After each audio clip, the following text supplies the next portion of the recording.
शुरू करते हैं। ओम नमो भगवते वासुदेवाय। ओम नमो भगवते वासुदेवाय। ओम नमो भगवते वासुदेवाय। याद करते हैं पूज्य आध्यात्मिक गुरु शिला प्रभुपाद जी को, और साथ ही साथ श्री श्री राधा गोविंदा मंदिर के अध्यक्ष नमो निष्ठा दास प्रभु जी को, जो जनक हैं इस पाठ्यक्रम के। और उनको आज बहुत ही नमन करते हैं कि इतना अच्छा अवसर दिया है, हम मिलजुल के भगवत गीता का पाठ कर रहे हैं, भगवान की वाणी को सुन रहे हैं। नमन करते हैं अपने आचार्यों को, अपने शिक्षा गुरुओं को, अपने दीक्षा गुरुओं को, और साथ ही साथ आप सभी भक्तों को स्वागत करते हैं, पांचांग प्रणाम करते हैं। हरे कृष्णा। तो कल हम ब्राह्मणों के बारे में पढ़ रहे थे कि ब्राह्मण के अंदर क्या क्या गुण होते हैं। तो हमने देखा कि शमो दमः तपः शौचम शांति में आर्जवमेव च। शांति प्रियता होती है, तपस्या होती है, पवित्रता है, सहिष्णुता है, सत्यनिष्ठा है, ज्ञान है, ज्ञान को भी ज्ञान में ढालने का क्षमता है, और धार्मिकता है। ये सारे स्वाभाविक गुण ब्राह्मण कर्म कहलाते हैं। तो आगे हम देखते हैं कि क्या कहते हैं भगवान हमसे। हरे कृष्णा माता जी। जी। हरे कृष्ण माता जी। माता जी मैं श्लोक पढ़ रही हूँ। आशा कलरा माता जी आप अनुवाद पढ़िए। हरे धन्यवाद कृष्णा। माता जी। हरे कृष्ण। शौर्यं तेजो धृते द्रक्ष्यं युद्धे चाप्यपलायनं दानमीश्वर भावश्च क्षात्रं कर्म स्वभावजम्।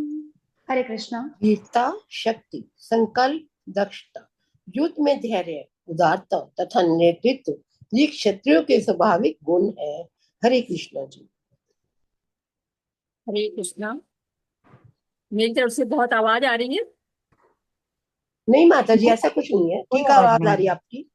ठीक है। तो कृष्ण संन्यास और त्याग की परिभाषा पहले हमको देते हैं, और बताते हैं कि त्याग के बारे में दो विचारधाराएं हैं। एक तो है कि यज्ञ है, तप है, दान है, सब छोड़ देना चाहिए।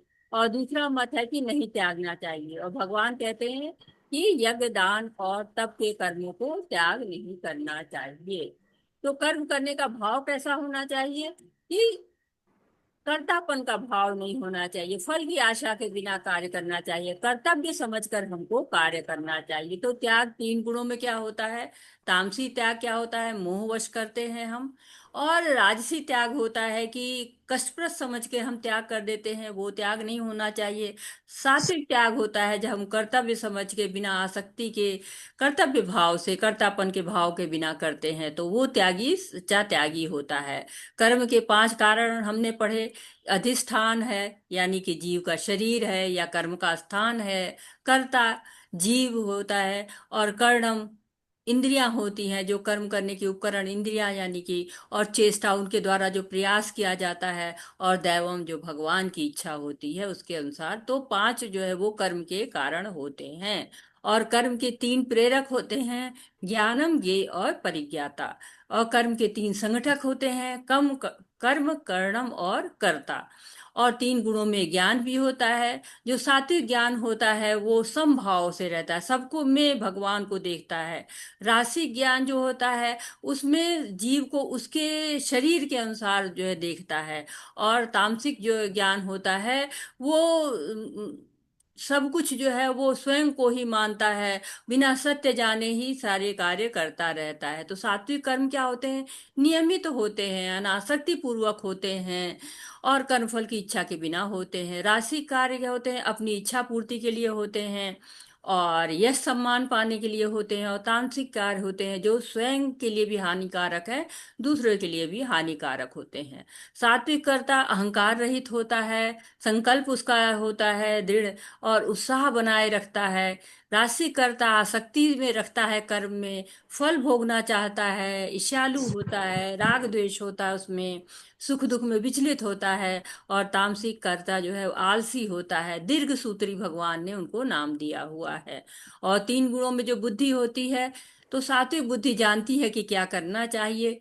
रजोगुणी बुद्धि भेद नहीं कर पाती है कि क्या करनी है क्या अकरनी है। और तमोगुणी बुद्धि तो हमेशा विपरीत दिशा में चलती है। उसी तरह धृति जो सात्विक होती है अटूट होती है। राशि धृति में फल की इच्छा होती है। और तामसिक धृति जो है वो मोह से लिप्त होती है। तीन गुणों में जो सुख होता है, सात्विक सुख आनंद देता है, प्रारंभ में विष जैसा लगता है, बाद में अमृत हो जाता है। राशि सुख होता है, वो शुरू में अमृत तुल्य होता है, अंत में विष हो जाता है। और तामसिक सुख तो न शुरू में अमृत होता है, न बाद में ही अमृत होता है।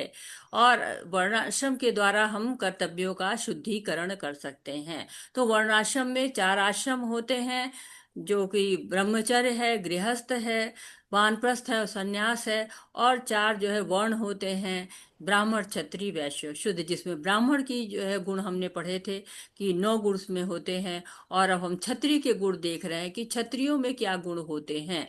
तो क्षत्रियो के 7 गुण हैं, आप गिनेंगे इसमें तो 7 गुण आपको दिख रहे होंगे। और वीरता, शक्ति, संकल्प, दक्षता, युद्ध में धैर्य, उदारता तथा नेतृत्व। 1 2 3 4 5 6 7 7 गुण है। और कहते हैं कि क्षत्रिय छत्र त्रायते इति, छत्री वो होता है जो दूसरों की रक्षा करता है, स्वयं का जीवन भी खतरे में डाल देता है। जैसे में जो सैनिक होते हैं, क्या होते हैं, वो अपने जीवन को खतरे में डाल के सीमाओं की सुरक्षा करते हैं। पुलिस है, वो समाज की सुरक्षा करती है, उसका जीवन भी कभी भी चोर उचक्के जो गलत लोग हैं उनके जीवन को समाप्त कर सकते हैं। तो जो छत्री होता है, धीर होता है, उसमें त्याग होता है, उसमें पराक्रम होता है, बल होता है, साहस होता है, तेज होता है, युद्ध करता है ना, युद्ध में भी वो उत्साहित रहता है। छत्री कभी युद्ध से पीछे नहीं भागता है। तो शरीर शक्तिशाली होता है, होना चाहिए। इसके लिए शस्त्र कैसे उठाएगा, रक्षा कैसे कर पाएगा, इसलिए बलशाली उनको होना चाहिए। और बहुत उनके अंदर एक तरह से वो भी होता है कि सहन नहीं करते हैं वो, जैसे सौतेली माता के वचन को ध्रुव प्रभु जी ने, जो ध्रुव महाराज हैं, उन्होंने सहन नहीं किया है। और थोड़ा सा भी मान भंग उनको नहीं सहन होता है। तो इस तरह से छत्री के अंदर नेतृत्व का, साहस का, सबका गुण होता है, स्वाभाविक गुण है ये उनके। हरे कृष्णा। हरे कृष्णा।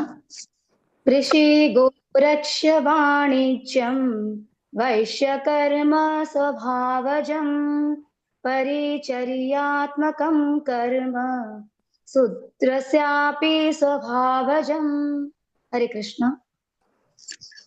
कृषि करना, गौ रक्षा तथा व्यापार वैश्यों के स्वाभाविक कर्म है, और शूद्रों का कर्म श्रम तथा अन्यों की सेवा करना है। हरे कृष्ण। हरे कृष्णा। तो इसमें पहली लाइन जो है बताया है कि वैश्यों के क्या गुण होते हैं, और दूसरी लाइन बता रहा है कि शूद्रों के क्या गुण होते हैं। तो कृषि करना, गौ रक्षा करना, व्यापार करना, ये वैश्यों के कर्म होते हैं।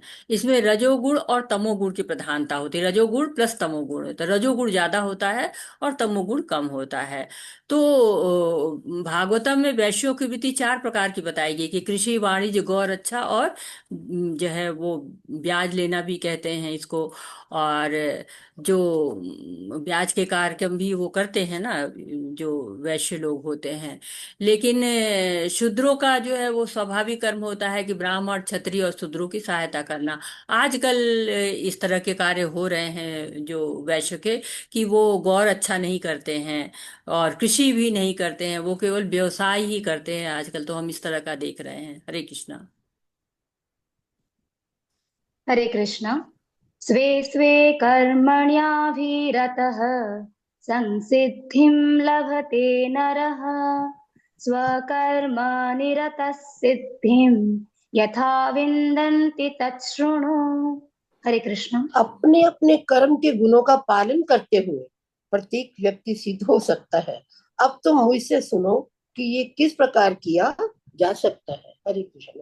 हरे कृष्णा। भगवान का सुनो, तच्छृणु, सुनो, बहुत ध्यान से सुनना है। भगवान की वाणी है, आसान नहीं है इसको समझना, बहुत ध्यान से सुनो।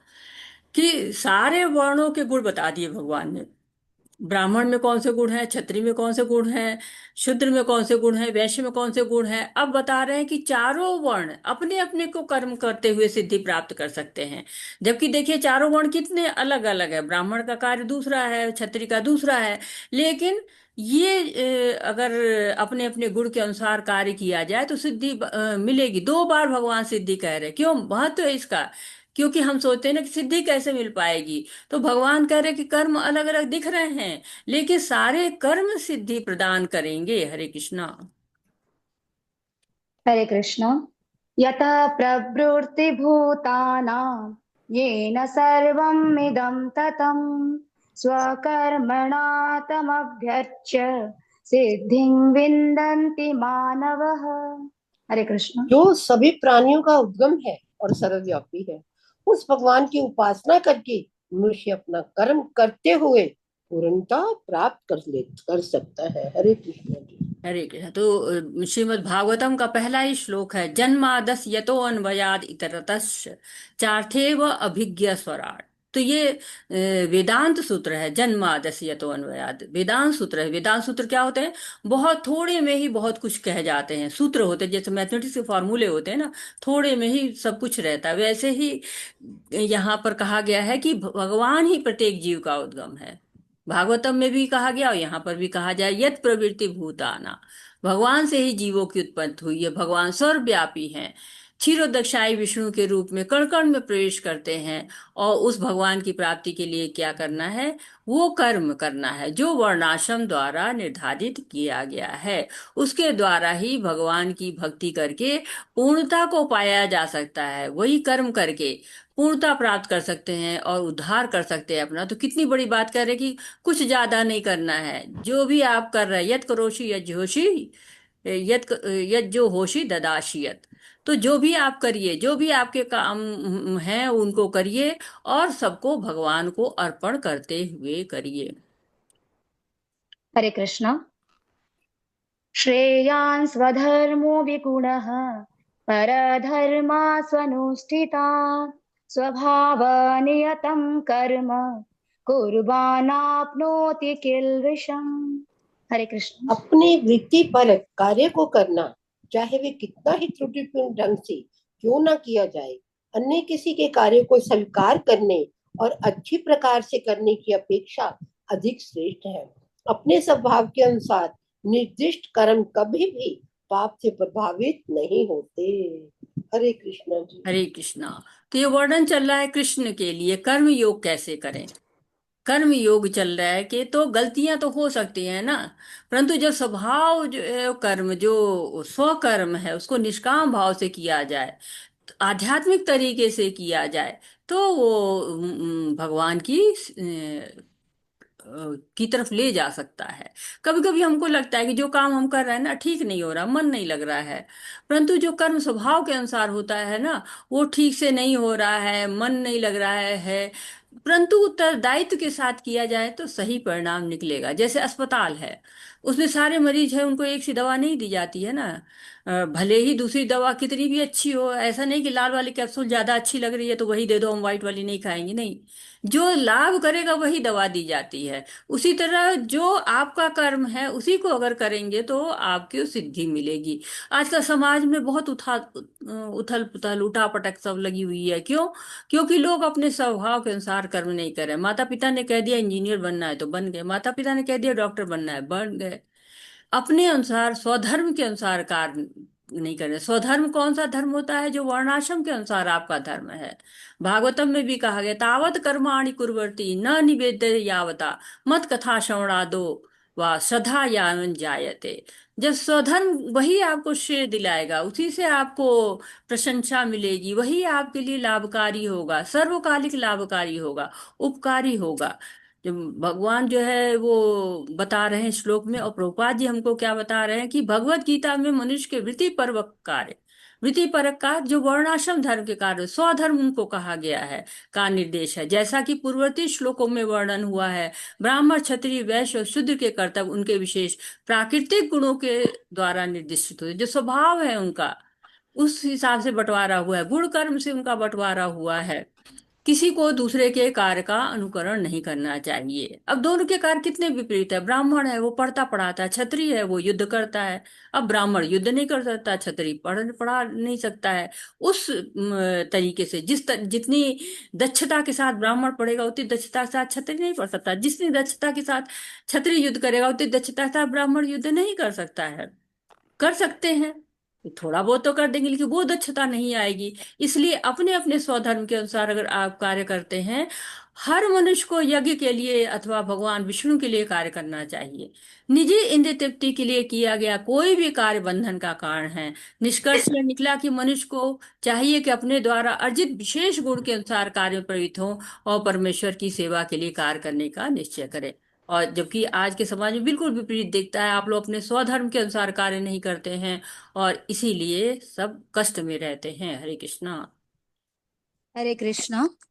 सहजं कर्म कौन्तेय सदोषमपि न त्यजेत् सर्वारम्भ हि दोषेण धूमेनाग्निरिवावृतः। हरे कृष्ण। प्रत्येक उद्योग प्रयास किसी न किसी दोष से आवृत होता है, जिस प्रकार अग्नि धुएं से आवृत रहती है। अतः हे कुंती पुत्र, मनुष्य को चाहिए कि स्वभाव से उत्पन्न कर्म को, भले ही वह दोषपूर्ण क्यों न हो, कभी त्यागे नहीं। हरे कृष्ण जी। हरे कृष्ण। तो हर कर्म में दोष है, ये सोचना केवल स्वधर्म में दोष है ठीक नहीं है। जैसे अग्नि होती है, पवित्र होती है, यज्ञ किया जाता है, उससे भोग बनाया जाता है, पवित्र कार्य है, परंतु उसमें भी धुआं है, तो धुआं तो तामसिक होता है। धुआं आँख नाक कान गले में घुसता है, परेशानी होती है।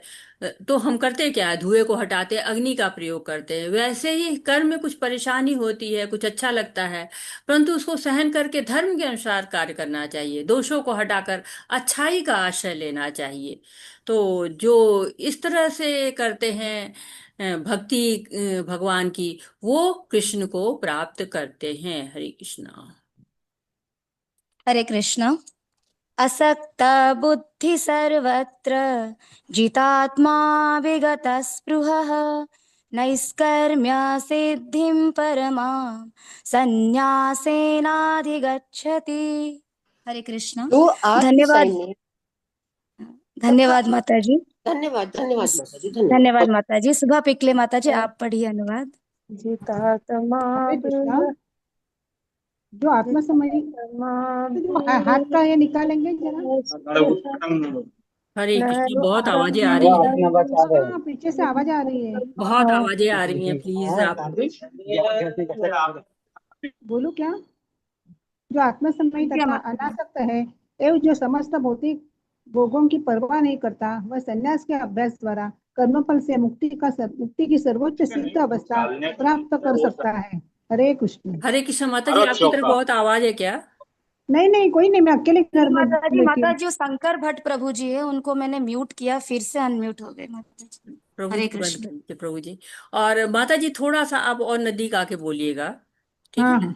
जी, हरे कृष्णा। तो हरे यहाँ पर अब 49 से लेकर 53 तक आपको ज्ञान के द्वारा कैसे भक्ति योग की तरफ जा सकते हैं। ज्ञान, अभी कर्म योग पढ़ रहे थे, अब ज्ञान योग आ गया कि ज्ञान योग के द्वारा कैसे भक्ति योग की तरफ जा सकता है। तो यहाँ पर आसक्ति के 3 लेवल की बात हो रही है। असक्त बुद्धि, पहली लेवल क्या है? असक्त बुद्धि होनी, दूसरी है चित्त आत्मा, और तीसरा है विगत स्पृहा। तो असक्त बुद्धि आसक्ति रहित बुद्धि होनी चाहिए। चित्त आत्मा, आत्म संयम होना चाहिए, मन पर संयम होना चाहिए। विगत स्पृहा, भौतिक इच्छाओं से रहित होना चाहिए। तो जो सन्यासी अनासक्ति चाहता है, जैसे पहले कहा गया ना कि कर्म के दोष भी होते हैं, कर्तापन का अभिमान हो जाता है, मैं कर रहा हूँ, कर्म फल की कामना होती है कि मैं पेड़ लगाऊं तो मैं फल भी खाऊं। पर सन्यास की प्रथम अवस्था क्या है? इनका त्याग करना। जब सन्यासी सिद्ध अवस्था को प्राप्त कर लेता है, हमने पढ़ा हुआ है वो अवस्था क्या कहलाती है, जब सिद्ध अवस्था प्राप्त कर लेता है उस अवस्था को क्या कहते हैं? छठे अध्याय में पढ़ा था हमने ना, कौन सी अवस्था हो? प्रज्ञ माता जी। स्थिति प्रज्ञ। और छठे अध्याय में आत्मा हमने योगा रिरिचु अवस्था पढ़ी थी, दूसरी अवस्था योगारूढ़। योगारूढ़। योगारूढ़ अवस्था। हाँ, तो जो सन्यासी होते हैं ना, सिद्ध अवस्था प्राप्त करते, योगारूढ़ कहलाते हैं। वो तो कर्म के स्वरूप का भी त्याग देते हैं, और वो कर्म करते ही नहीं, समाधि की अवस्था में रहते हैं। तो यहाँ पर हम उन्हीं जो सन्यासियों की बात कर रहे हैं, जो बिल्कुल किसी भी भौतिकता में रहते ही नहीं है, भौतिक भोग चाहते ही नहीं, कर्म फल चाहते ही नहीं है। सच्चे सन्यास का अर्थ है कि मनुष्य सदा अपने को परमेश्वर का अंश मानकर सोचे और उसे अपने कार्य के फल को भोगने का कोई अधिकार नहीं है। हरे कृष्णा। हरे कृष्ण। सिद्धिं प्राप्तो यथा ब्रह्म तथाप्नोति निबोध मे। समासेनैव कौन्तेय निष्ठा ज्ञानस्य या परा।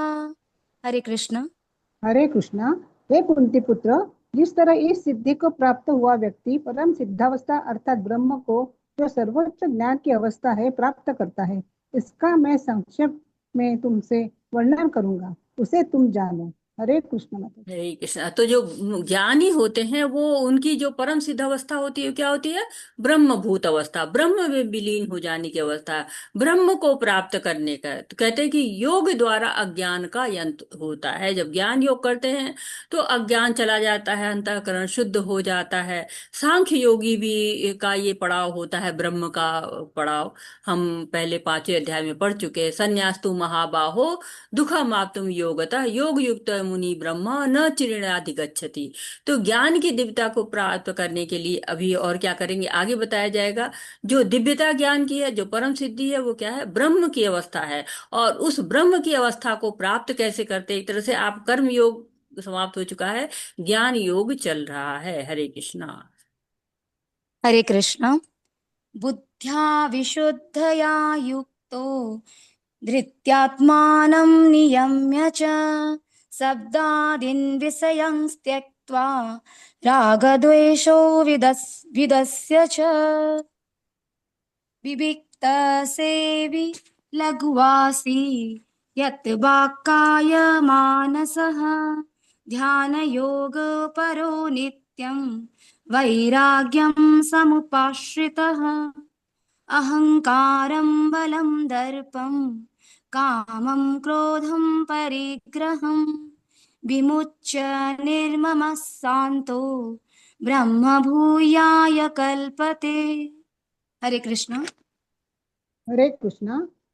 अपनी बुद्धि से शुद्ध होकर तथा धैर्य पूर्वक मन को वश में करते हुए इंद्रिय तृप्ति के विषयों का त्याग कर, माता जी वो ऊपर आया है, राग तथा द्वेष से मुक्त होकर जो व्यक्ति एकांत स्थान में वास करता है, जो थोड़ा खाता है, जो अपने शरीर मन तथा वाणी को वश में रखता है, जो सदैव समाधि में रहता है तथा पूर्णतया विरक्त, मिथ्या अहंकार, मिथ्या शक्ति, मिथ्या गर्व, काम, क्रोध तथा भौतिक वस्तुओं के संग्रह से मुक्त है, जो मिथ्या स्वामित्व की भावना से रहित तथा शांत है, वह निश्चय ही आत्म साक्षात्कार के पद को प्राप्त होता है। हरे कृष्ण। हरे कृष्णा। तो जो मनुष्य बुद्धि द्वारा शुद्ध हो जाता है वह अपने आप को सत्व गुण में अधिष्ठित कर लेता है और मन को वश में करके सदैव समाधि में रहता है, इंद्रिय तृप्ति के विषयों से आसक्त नहीं रहता है। प्रभुपाद जी कह रहे। तो जब बुद्धि सुबुद्धि हो जाती है, मन पर इंद्रियों पर नियंत्रण हो जाता है, तो उस अवस्था की बात यहाँ पर कर रहे हैं कि जब वो अवस्था हो जाती है तब आत्म साक्षात्कार का पद मिल जाता है। तो ये अवस्था प्राप्त कैसे होती है? एकाएक तो ये अवस्था प्राप्त नहीं हो सकती है ना कि हाँ हम आज सोच लिया हमने कि हमारी बुद्धि सुबुद्धि हो जानी चाहिए, मन पर नियंत्रण होना चाहिए, तो एकदम से नहीं सब कुछ आ जाता है। तो इसकी 4 अवस्थाएं होती हैं। पहली अवस्था होती है असहाय अवस्था, नियंत्रण नहीं होता है। दूसरी होती है संघर्ष अवस्था, नियंत्रण के लिए संघर्ष किया जाता है। जैसे हाथी है, उसको बांध दी तो क्या होता है, छुड़ाने की कोशिश करता रहता है कि इधर उधर भागता है, संघर्ष करता है, कैसे छूट जाए कैसे छूट जाए। ऐसी अवस्था होती है। देखिए जब पहले पहले हम सोचते हैं कि हम ये करेंगे, आज जो है वो ये रसगुल्ला नहीं खाना है। अब वो नियंत्रण नहीं हो रहा है, सामने रसगुल्ले दिख रहे, कैसे न खाएं कैसे न खाएं, बहुत मुश्किल, असहाय है, खा ही के दम लेते हैं। संघर्ष अवस्था होती है जिसमें लड़ रहे हैं कि नहीं नहीं खाएंगे, अभी खाएंगे नहीं खाएंगे, खाएंगे नहीं खाएंगे, नहीं खाएंगे, ऐसे खाएंगे कर रहे हैं। फिर सफल अवस्था क्या होती है कि बिल्कुल सफल, नहीं नहीं खाना है, ये हमको नुकसान करेगा, मुझे नहीं खाना करेगा। अब उसकी चौथी अवस्था होती है जो प्रयासहीन अवस्था होती है। अब वो तो स्वभाव में आ गया, रसगुल्ला ठीक है आप खाओ, हमें नहीं खाना है, नहीं नहीं हमारा तो हो गया, हम नहीं खाते हैं। तो ये क्या हो गया, सफल अवस्था हो जाती है, प्रयासहीन अवस्था हो जाती है। इसलिए इसलिए जो है वो मनुष्य को लगातार जो है अपने आप को शुद्ध करने का प्रयास करना चाहिए। एकदम से अवस्था नहीं आती, धीरे धीरे जब अवस्था आती है, ब्रह्मभूत अवस्था भी इसी तरह से आती है ना। पहले असहाय रहते, कैसे जो है इंद्रियों पर नियंत्रण पाए, फिर संघर्ष करते, सफल होते, सफल के बाद प्रयासहीन। तो ब्रह्मभूत अवस्था जो सर्वोच्च सिद्धि है ब्रह्म की, वो प्राप्त कर लेते हैं। वो उसको प्राप्त करने पर क्या होता है? हरे कृष्णा पढ़ते हैं। हरे कृष्ण। ब्रह्मभूत प्रसन्नात्मा न शोचति न कांक्षति समः सर्वेषु भूतेषु मद्भक्तिं लभते परा। हरे कृष्ण। धन्यवाद सुभा माता जी। रेणु माता जी, आप धन्यवाद अनुवाद पढ़िए। धन्यवाद हरे माता जी। कृष्ण। धन्यवाद। हरे कृष्ण माता जी। इस प्रकार जो दिव्य पद पर स्थित है वह तुरंत पर ब्रह्म का अनुभव करता है और पूर्णतया प्रसन्न हो जाता है। वह ना तो कभी शोक करता है, न किसी वस्तु की कामना करता है। वह प्रत्येक जीव पर समभाव रखता है। उस अवस्था में वह मेरी शुद्ध भक्ति को प्राप्त करता है। हरे कृष्ण माता जी। हरे कृष्णा। तो ये अवस्था ब्रह्मभूत अवस्था कहलाती है, भगवान से तादात्कार हो गया, सर्वोच्च अवस्था कहलाती है। बहुत प्रयास के द्वारा मिलती है ये ब्रह्मभूत अवस्था। एकदम बहुत आसानी से नहीं मिल जाती। दिव्य पद है, परम ब्रह्म का अनुभव हो रहा है, तो क्या होता? प्रसन्न आत्मा, प्रसन्न है। न शोचती न कांक्षति, न तो कोई शोक करने की विषय वस्तु है, न ही कोई, मतलब ये जो शोक क्यों होता है? इंद्रिय विषयों का जंगल लगा होता है।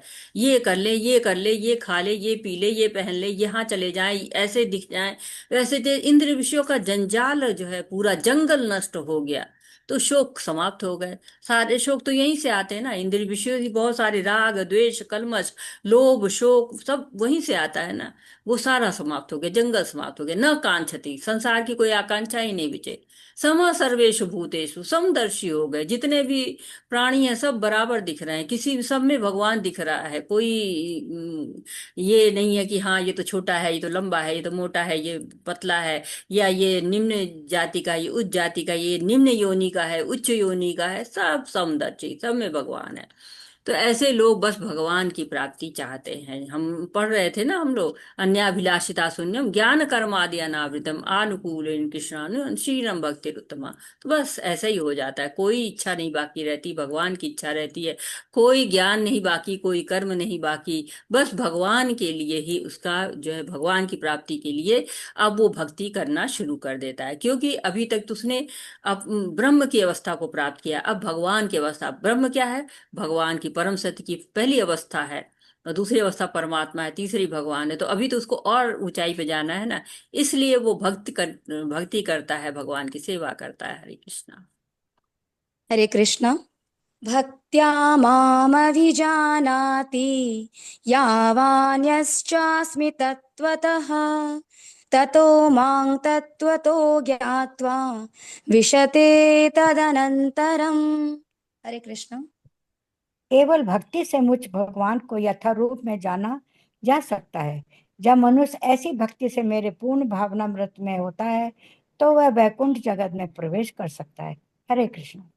हरे कृष्णा। तो यहाँ पर भगवान ने कनेक्शन अपना बता रहे हैं, बस तुम ही हमको जानोगे, जो भक्ति कर रहे हो ना वही मुझे जान सकता है तत्वतः, तत्व के द्वारा, कि जो है भगवान है क्या। बस क्योंकि हम जानते ही नहीं, कोई कहता है कि हम भगवान है, मान लेते हैं, क्योंकि हम तत्वतः नहीं जानते हैं। जब भक्ति करते हैं तो जान जाते हैं कि भगवान क्या है। तो भगवान कह रहे कि वही मुझे जानेगा जो भक्ति करेगा। तो करना क्या है? भक्ति करना है। ततो मा तत्व तो ज्ञात्वा। तो जो ऐसी भक्ति करना शुरू कर देता है भगवान की, तो वो भगवान के स्वरूप को, भगवान की विभूति को, भगवान के ऐश्वर्य को सब जान जाता है। जब वो जान जाता है तो उनका दर्शन करता है, उनकी नित्य लीला में प्रवेश करता है। कहते हैं ना, श्रीधर स्वामी कहते हैं, मुक्ति अपि लीला विग्रह कृत्यो भगवंत भजते। जो भगवंत को भजता है वो भगवान के लीलाओं में जाता है और मुक्त हो जाता है।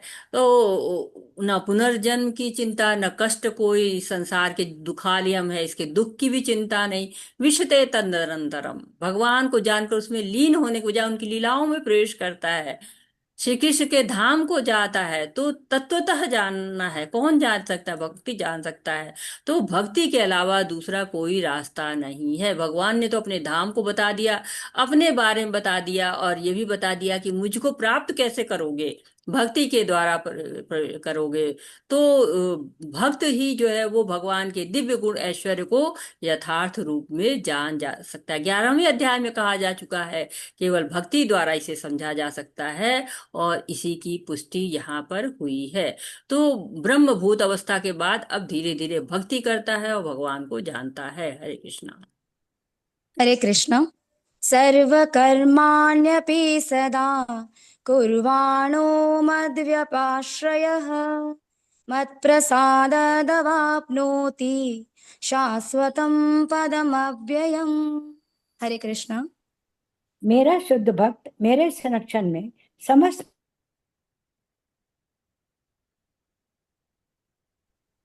से नित्य तथा विनाशी धाम को प्राप्त होता है। हरे कृष्ण। हरे कृष्णा। तो क्या कह रहे भगवान कि मेरे संरक्षण में, और किसी के संरक्षण में नहीं, मेरे संरक्षण में। तो जो वर्णाश्रम धर्म का पालन कर रहे हैं, कर्म योग, ज्ञान योग, अष्टांग योग कर रहे हैं, ये नहीं, भक्ति जो कर रहे हैं, भक्ति किसी पे आश्रित नहीं है कि ये सब किया जाए। भक्ति अकेले ही उसके अंदर उतनी क्षमता है कि किसी भी प्रगति को, मतलब किसी के द्वारा भी उसकी प्रगति हो सकती है। तो अभी तक भगवान जो है मेरा मेरा बात कर रहे थे, अब भगवान क्या कह रहे हैं? मद आश्रय, मेरा आश्रय लो, मत प्रसादा, मेरी कृपा प्राप्त करो। तो भगवान को कह रहे हैं कि मेरी तरफ आओ, मेरे जो है संरक्षण में आओ, मेरी कृपा को प्राप्त करो। तो क्या होगा? तुम मेरे घर जाओगे। तो होता है ना कि जब आप किसी से दोस्ती करेंगे, जब आप किसी को जानेंगे, उसके बारे में जानेंगे, वो आपके बारे में जानेगा, तब तो वो आपको अपने घर ले जाएगा। वैसे ही भगवान कह रहे हैं कि जब मेरा आश्रय लोगे, मेरी कृपा लोगे, तब तुम शुद्ध हो जाओगे, पवित्र हो जाओगे, तुम्हारी स्थिति दृढ़ हो जाएगी, तब को तुमको मुक्ति मिलेगी, तब तुम भगवत धाम जा पाओगे। तो भगवान की भक्ति की यही विशेषता है। भगवान बता रहे हैं, भगवान सारे रास्ते बता रहे हैं कि कैसे तुम आओगे मेरे पास, कैसे तुम मेरे धाम को प्राप्त करोगे, कैसे तुम मुझको प्राप्त करोगे। तो दास को क्या होता है? हमारा स्वभाव दासत्व का है। हम केवल भगवान के दास हो सकते हैं। आध्यात्म है हमारा, 8वें अध्याय में प्राप्त कर चुके हैं, इस चीज को पढ़ चुके हैं कि गोपी भक्त पदम कमल दास दासानुदास। तो जो नौकर होता है वो तो पैसा लेके काम करता है, पैसा मिलेगा तो नौकरी करेगा, नहीं तो छोड़ के चल देगा। लेकिन दास तो क्या है? दास तो मालिक की कृपा पर आश्रित है। जो मिल दे देगा खा लेगा, जो दे पहनाएगा पहन लेगा, जहां ले जाएगा ले जाएगा। दास का तो अपना कोई मन नहीं होता है ना, वो तो बस मालिक पे आश्रित होता है। वैसे ही हमको भी भगवान पे आश्रित होना है। हरे कृष्णा। हरे कृष्ण। चेतसा सर्वकर्माणि मयि सन्न्यस्य मत्परः बुद्धियोगम् उपाश्रित्य मच्चित्त सततं भव। हरे कृष्ण। सारे कार्यों के लिए मुझ पर निर्भर रहो और मेरे संरक्षण में सदा कर्म करो। ऐसी भक्ति में मेरे प्रति पूर्णतः सचेत रहो। हरे कृष्ण माता जी। तो दास क्या होता है?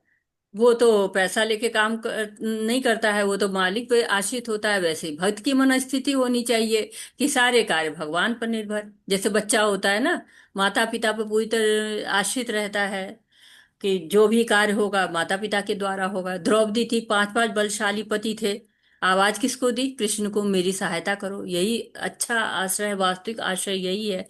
तो मेरे संरक्षण में रह कर काम करो। जब स्वामी के आदेश पर कार्य करेंगे तो जिम्मेदारी किसकी? स्वामी की। जो आपने बताया था हमने कर दिया। तो स्वामी की जिम्मेदारी तो हमें उनके संरक्षण में रह के कार्य करना चाहिए, और भक्ति के प्रति सचेत रहना चाहिए। ये जो है वो आपको मन स्थितियां यहाँ पर बताई गई हैं कि सारे कार्य के लिए मुझ पर निर्भर रहो, मेरे संरक्षण में कार्य करो, और भक्ति के प्रति सचेत रहो। उत्साह निश्चया धैर्यात् तत्त कर्म प्रवर्तनात्। तो बुद्धि योग में क्या होता है कि बुद्धि लगा के कर्म करो, और साथ ही जब ज्ञान से कर्म होगा तो कर्म बंधन से मुक्त होगा। तो भगवान बुद्धि भी दे रहे हैं, और प्रक्रिया भी बता दे रहे हैं, संबंध भी बता दे रहे हैं, लक्ष्य भी बता रहे हैं, हमारे जीवन का उद्देश्य। और ये सब किसको बताते हैं? जो दासत्व स्वीकार करता है। हरे कृष्ण। हरे कृष्णा। मच्चित्त सर्वदुर्गाणि मत्प्रसादात् तरिष्यसि अथ चेत् अथ चेतत्त्वमहङ्कारान् नाश्रोष्यसि विनङ्क्ष्यसि। हरे कृष्णा। यदि तुम मुझसे भावना भावित होगे तो मेरी कृपा से तुम बद्ध जीवन के सारे अवरोधों को लांघ जाओगे। लेकिन यदि तुम मिथ्या अहंकार वश ऐसी चेतना में कर्म नहीं करोगे और मेरी बात नहीं सुनोगे तो तुम विनष्ट हो जाओगे। हरे कृष्णा। तो बहुत स्ट्रांग वर्ड भगवान फिर दे रहे हैं, विनष्ट हो जाओगे। तो ये श्लोक है जहां भगवान सीधे कृष्ण भावनामृत होने का आदेश दे रहे हैं। एक तरह से भगवान आदेश नहीं देते, लेकिन दे रहे हैं, यहाँ पर बता रहे हैं कि ब्रह्म परमात्मा और भगवान उनके ही त्रिविध रूप हैं। तो सीधे कृष्ण भावना भावित हो जाने को कह रहे हैं। और पुनः यहाँ पे दोबारा कह रहे हैं, मत प्रसादा मत चित्ता। अभी पहले उन्होंने कहा था ना। और फिर तो हमको क्या करना है, भगवान की बात सुननी है।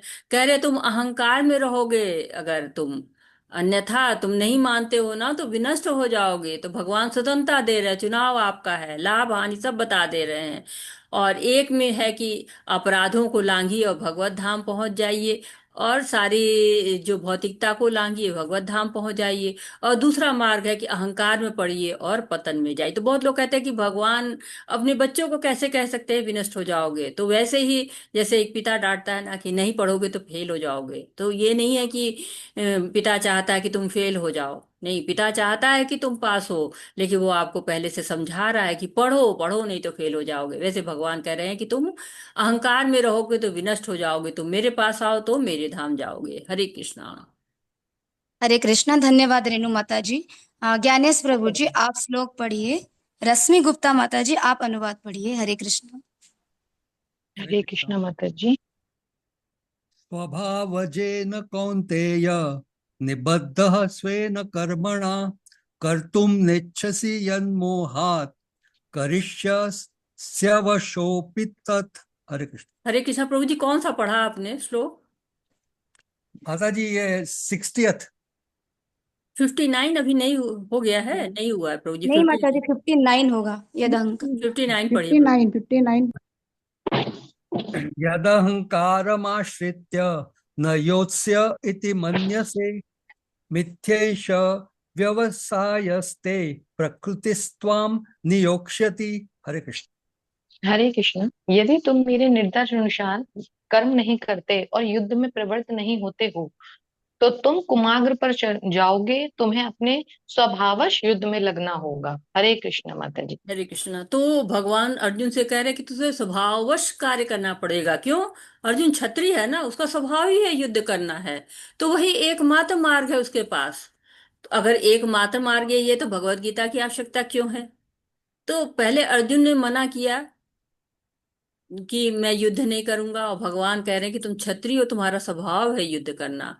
तो भगवत गीता हमें बता रही है कि कैसे सही जगह पर सही समय पर सही कारण से सही चेतना से जब हम कार्य करते हैं तो वो सही कार्य होता है। जैसे सिपाही है, सही आदेश से सही स्थान पे सही तरीके से दुश्मन को मारेगा तो मेडल मिलेगा, पड़ोसी को मार देगा तो फांसी मिल जाएगी। तो यहाँ पर अर्जुन को बता रहे हैं कि तुम यहाँ युद्ध नहीं करोगे, मत करो। लेकिन तुम जंगल में भी जाओगे ना तो वहां भी जाके युद्ध ही करोगे। क्यों? क्योंकि तुमको वहां दिख जाएगा कि किसी पर अन्याय हो रहा है या किसी को रक्षा की आवश्यकता है। तो मनुष्य प्रकृति से हारता है, प्रकृति प्रबल होती है, परंतु सही ज्ञान से सही कार्य करना ये भगवत गीता हमको बताती है। तो भगवत गीता हमको मार्ग निर्देशित करती है। हरे कृष्णा। हरे कृष्ण। स्वभावजेन कौन्तेय निबद्धः स्वेन कर्मणा कर्तुं नेच्छसि यन्मोहात् करिष्यस्य वशोऽपि तत्। हरे कृष्ण। हरे कृष्णा। इस समय तुम मोहवश मेरे निर्देशानुसार कर्म करने से मना कर रहे हो, लेकिन हे कुंती पुत्र तुम अपने ही स्वभाव से उत्पन्न कर्म द्वारा बाध्य होकर वही सब करोगे। हरे कृष्ण। तो 50वें श्लोक में, अरे 59 श्लोक में जो भाव बोला था भगवान ने, वही आगे बढ़ा के कह रहे हैं कि तुम सोचते हो कि तुम युद्ध नहीं करोगे, लेकिन तुम युद्ध करोगे ही। तुम जहां भी रहोगे ना, तुम्हें युद्ध वहां करना ही पड़ेगा। क्यों? क्योंकि तुम क्षत्रिय हो, और वो जो तुम्हारा गुण है ना, वो सामने जरूर आएगा। जैसे एक साधु था, एक बिच्छू थे। तो साधु नहा रहा था, बिच्छू वहां डूब रहा था। साधु बार बार बिच्छू को उठा के किनारे रखना चाहते, लेकिन बिच्छू उनके हाथ में डग मार देता था, फिर छूट जाता था, फिर डूबने लगता था। बार बार यही क्रम चल रहा था। तो एक व्यक्ति ने कहा कि तुम साधु जी, वो बार बार काट रहा है, आप बार बार उसको क्यों छुड़ा रहे? तो कहे कि वो अपना स्वभाव के अनुसार कार्य कर रहा है, मैं अपने स्वभाव के अनुसार कार्य कर रहा हूँ। तो स्वभाव के अनुसार कार्य करने के लिए बाध्य होता है जीव। हरे कृष्णा। हरे कृष्ण। ईश्वरः सर्वभूतानां हृद्देशेऽर्जुन तिष्ठति। भ्रामय भ्रामयन् सर्वभूतानि यन्त्रारूढानि मायया। हरे कृष्ण। हरे कृष्ण। हे अर्जुन, परमेश्वर प्रत्येक जीव के हृदय में स्थित है और भौतिक शक्ति से निर्मित यंत्र में सवार की भांति बैठे समस्त जीवों को अपनी माया से घुमा रहे हैं। हरे कृष्ण माता जी। हरे कृष्णा। तो आत्मा कहाँ रहती है? हृदय के क्षेत्र में। हृदय के क्षेत्र में रहती है, हृदय के देश में निवास करती है। तो हृदय को हम दो तरह से समझ सकते हैं। एक तो हम जीव विज्ञान में पढ़ते हैं कि हमारा हृदय कहाँ पर स्थित है। दूसरा लक्षण के रूप में, अलंकार की तरह से। तो जीव विज्ञान बताता है कि हृदय पंप करता है, खून को सारे शरीर में शुद्ध करके पहुंचाता है। दूसरा, हम अलंकार में देखते तीर दिखाते हैं, हृदय के आर पार हो गए। अगर सचमुच हृदय के तीर आर पार हो जाएगा, तब तो जीवन लीला समाप्ति हो जाएगी। परंतु ये दर्शाता है कि हृदय में भावनाएं उमड़ती है। कहते हैं ना, दिल ले गई कुड़ी गुजरात की। तो दिल लेके अगर गुजरात की कुड़ी चली जाए, तब तो मर ही जाएंगे। तो दिल जाता नहीं है, वो भाव है। तो ये आत्मा जो हृदय के क्षेत्र में रहती है, ये शरीर को यंत्र बनाकर घुमाती रहती है। जैसे बच्चा साइकिल घुमाता रहता है ना, पैडल मारता रहता है, वैसे आत्मा इच्छा के द्वारा शरीर को घुमाती रहती है। और भौतिक जगत में हम विचरण करते रहते हैं। जैसे साइकिल में पैडल मारा, घूमते रहते हैं, वैसे भौतिक जगत में इच्छा से घूमते रहते हैं। आत्मा है तो शरीर में इतना है, अन्यथा क्या है? वो यंत्र ही है ना। और इस यंत्र को भौतिक भोग में लगा देंगे, तो वो फिर यहीं रह जाएंगे। या फिर इसको, यंत्र को हम रॉकेट बना देंगे, हवाई जहाज बना देंगे, तो गोलोक धाम पहुंच जाएंगे। तो हमारे ऊपर है कि भौतिक भोग में लगा के यहीं पे चक्कर खाते रहें, घन चक्कर बन जाएं, या फिर इसको भगवान में लगा के और गोलोक धाम को पहुंच जाएं। चैतन्य महाप्रभु कहते थे, ब्रह्मांडे भ्रमित कौन भाग्यशाली जीव, गुरु कृष्ण प्रसादे पाए भक्ति लता बीज। तो भक्ति लता बीज गुरु और कृष्ण के प्रसाद से मिलता है, और उसके द्वारा ही हम भगवान के पास पहुंच सकते हैं। हरे कृष्णा। हरे कृष्ण। तमेव शरणं गच्छ सर्वभावेन भारत, तत्प्रसादात् परां शांतिं स्थानं प्राप्स्यसि शाश्वतम्। हरे कृष्ण। हरे कृष्ण।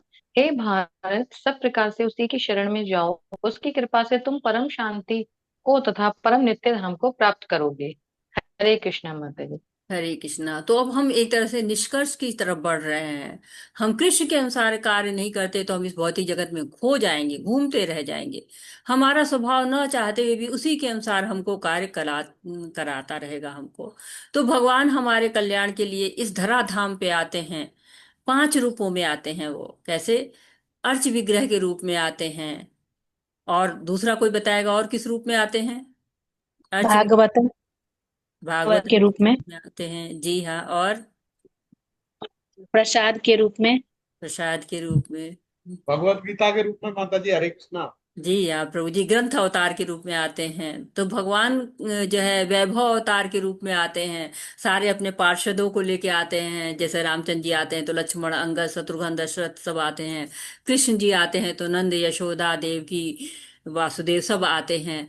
ऐसे व्यू अवतार, तरह तरह के अवतार लेते हैं भगवान।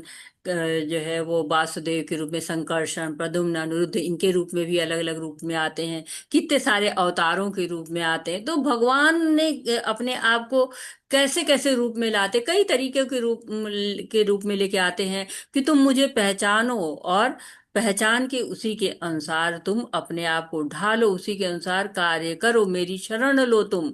आधे अधूरे मन से नहीं, पूरी मन से, पूरे जो है हृदय के साथ जो है वो तुम शरण लो। तो भगवान हमको कह रहे उसी की शरण में जाओ। किसके शरण में जाना है? भगवान की शरण, उस परमात्मा की शरण में जाओ जिसके बारे में बताया जा रहा था कि उसकी शरण में जाओ और जिससे तुम्हें परम नित्य धाम को जाओ। तो भगवान कह रहे हैं कि जो मुझे पुरुषोत्तम रूप में जानता है, ये मामेव सम्मूढ़ो जानाति पुरुषोत्तमम स सर्वविधि भजति माम सर्वभवेन भारत। जो मुझको जान जाता है पुरुषोत्तम के रूप में, वो मुझे भजता है। जब भजता है तो क्या होता है? शांति आती, मन शांत होता है, अस्थिरता खत्म हो जाती है, दुख नहीं रहता है, संतुष्टि रहती है, चिंता नहीं रहती है, कोई इच्छा नहीं रहती है। तो भगवान हमको तरह तरह से हमारी इच्छाओं को पूरा करते हैं। हरे कृष्णा। हरे कृष्ण। इति ते ज्ञानमाख्यातं गुह्याद् गुह्यतरं मया विमृश्यैत दशेषेण यथेच्छसि तथा कुरु। हरे कृष्ण। हरे हरे कृष्णा।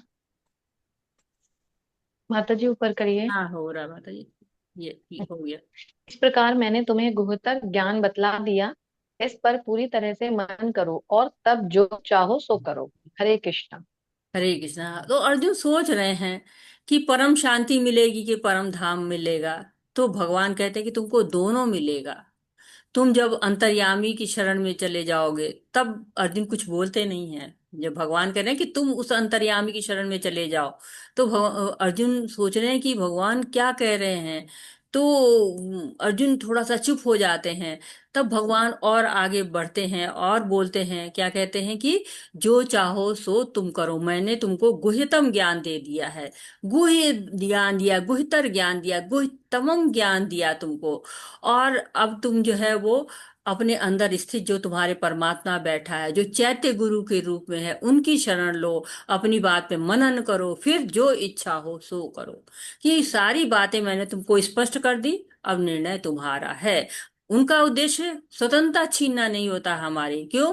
मनुष्य जीवन दुर्लभ होता है, इसको संयम से उचित उपयोग करो, ये भगवान बताते हैं। लेकिन अपनी जो इच्छा है उसको नहीं थोपते हैं। जैसे बच्चे को होता है ना, 500 रुपये मिल जाए, उसकी जरूरत 50 रुपए की है, तो माता पिता समझाते हैं संभाल के रखो, जब आवश्यकता पड़ेगी तब खर्च करना, गाइड करते हैं माँ बाप। भगवान भी समझा रहे हैं सही बुद्धि लगाकर।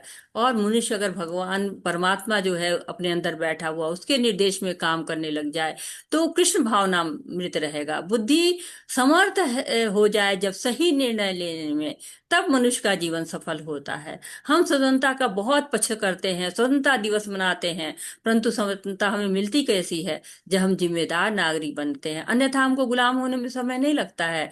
वैसे ही अगर हम इंद्रियों के चक्कर में पड़ जाते तो हम इंद्रियों के गुलाम हो जाते हैं। हमको भगवान की तरफ बढ़ेंगे तो हमें असली स्वतंत्रता तभी मिलेगी जब हम भगवत धाम पहुंच जाएंगे। हरे कृष्णा। अपने घर में ही हरे स्वतंत्रता होती ना सारी। हरे कृष्ण। जी। हरे कृष्णा। सर्व धन्यवाद प्रभु जी, धन्यवाद हरे प्रभु जी, हरे कृष्ण। धन्यवाद माता जी, रश्मि माता जी। हरे धन्यवाद माता कृष्णा। जी। चौहान ठाकुर माता जी आप पढ़िए। सुमन दुर्गापाल माता जी आप अनुवाद पढ़िए। हरे कृष्णा। हरे हरे कृष्ण।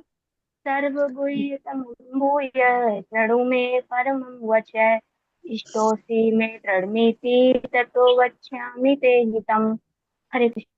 हरे कृष्णा। चूंकि तुम मेरे अत्यंत प्रिय मित्र हो, अतः मैं तुम्हें अपना परम आदेश जो सर्वाधिक गुह्य ज्ञान है बता रहा हूँ। इसे अपने हित के लिए सुनो। हरे कृष्ण।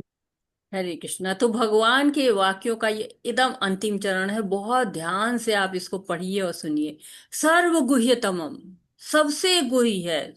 सुनो, एक तरह से भगवान जैसे होता है ना, घर में दादी नानी लोग अपना खोल देती हैं पिटारा ना, वैसे भगवान अब गुह्यतमम से सर्व गुह्यतमम पे आ गए हैं कि अब ये परम वचन तुम सुनो। खजाना खुल रहा है, उस खजाने को लूट लो, भगवान का खजाना है। ऐसे खजाने हमेशा नहीं मिलते, सर्वाधिक गुह्य ज्ञान। और किस लिए? तुम्हारे हित के लिए बता रहे हैं, तुम्हें हित होगा इसका। पुनः पुनः तुम कह रहे तुम मेरे प्रिय हो, तुम ईर्ष्या द्वेष नहीं करते हो। भूय एव महाबाहो शृणु मे परमः वच, या यतेहम प्रियमाणाय वक्ष्यामि हित कामया। तुम मेरे सखा हो, प्रिय हो, तुम्हारे हित के लिए कह रहा हूँ। तो भगवान केवल गुरु बन के आज के टीचर जैसे लेक्चर नहीं दे रहे हैं, वो शिष्य का लाभ देख रहे हैं, हित देख रहे हैं, उसके सुख दुख में साथ खड़े हैं। हमारे पास सैकड़ों कारण होते हैं कि हम भगवान को भूल जाते हैं, लेकिन भगवान क्या है, भगवान देखते हैं कि कब ये भौतिकता से बाहर निकलता है। मैंने तो अपने दिल के दरवाजे खोले हुए हैं, मैं तो अपनी कृपा करने के लिए तैयार हूं। तुम बस आ जाओ, तुम थोड़ा सा प्रयास करो, मैं तुम्हारे लिए हमेशा खड़ा हूं। तो ये अब आपको भगवान की अनुभूति होना शुरू हो जाना चाहिए। हरे कृष्णा। हरे कृष्ण। मन्मना भव मद्भक्तो मद्याजी माम नमस्कुरु, मामे वैश्यसि सत्यम त्रेपत्ति जानो प्रियसोऽसि मे। हरे कृष्ण। सदैव मेरा चिंतन करो, मेरे भक्त बनो, मेरी पूजा करो और मुझे नमस्कार करो। इस प्रकार तुम निश्चित रूप से मेरे पास आओगे। मैं तुम्हें वचन देता हूँ, क्योंकि तुम मेरे परम प्रिय मित्र हो। हरे कृष्ण। हरे कृष्णा। बार बार भगवान करे तुम मेरे प्रिय हो। अब भगवत गीता को अगर आप एक खजाना मान लीजिए तो उसकी चाबी अब आपको दो श्लोक मिल रहे हैं, 65 और 66। एक तरह से श्री कृष्ण भगवान का ये निर्देश है जीव के लिए, अर्जुन के लिए।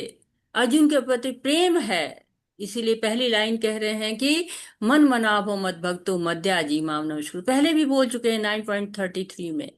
और अब कि तुम मेरे परायण हो, अर्थात जो आत्मा हो मुझ पे लगा दो। इस श्लोक में कह रहे हैं कि मुझे तुम्हारा केवल ध्यान नहीं चाहिए, पूरा समर्पण चाहिए। कैसे तुम मेरे पास आओगे? मुझे चिंतन करो, मुझे नमस्कार करो, मेरी पूजा करो। ये बार बार भगवान कह रहे हैं। और यहाँ पे कह रहे हैं कि मैं तुम्हें क्या दूंगा, आदान प्रदान की बात हो रही है, संबंध बन रहा है। तुम मेरे पास आओगे, ये घोषणा थी। पहले क्या थी?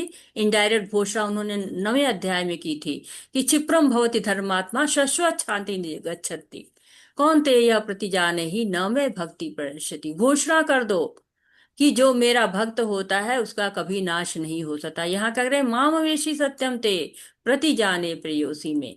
तो मैं तुम्हें वचन देता हूं कि तुम मेरे पास आओगे, मेरा चिंतन करो, मेरे भक्त बनो, मेरी पूजा करो, मुझे नमस्कार करो। और ये जो है इसका जो क्रम है ये पहले हम समझ चुके हैं, इसलिए आगे बढ़ते हैं। हरे कृष्णा। हरे कृष्ण। सर्वधर्मान् परित्यज्य मामेकं शरणं व्रज, अहं त्वां सर्वपापेभ्यो मोक्षयिष्यामि मा शुचः। हरे कृष्ण।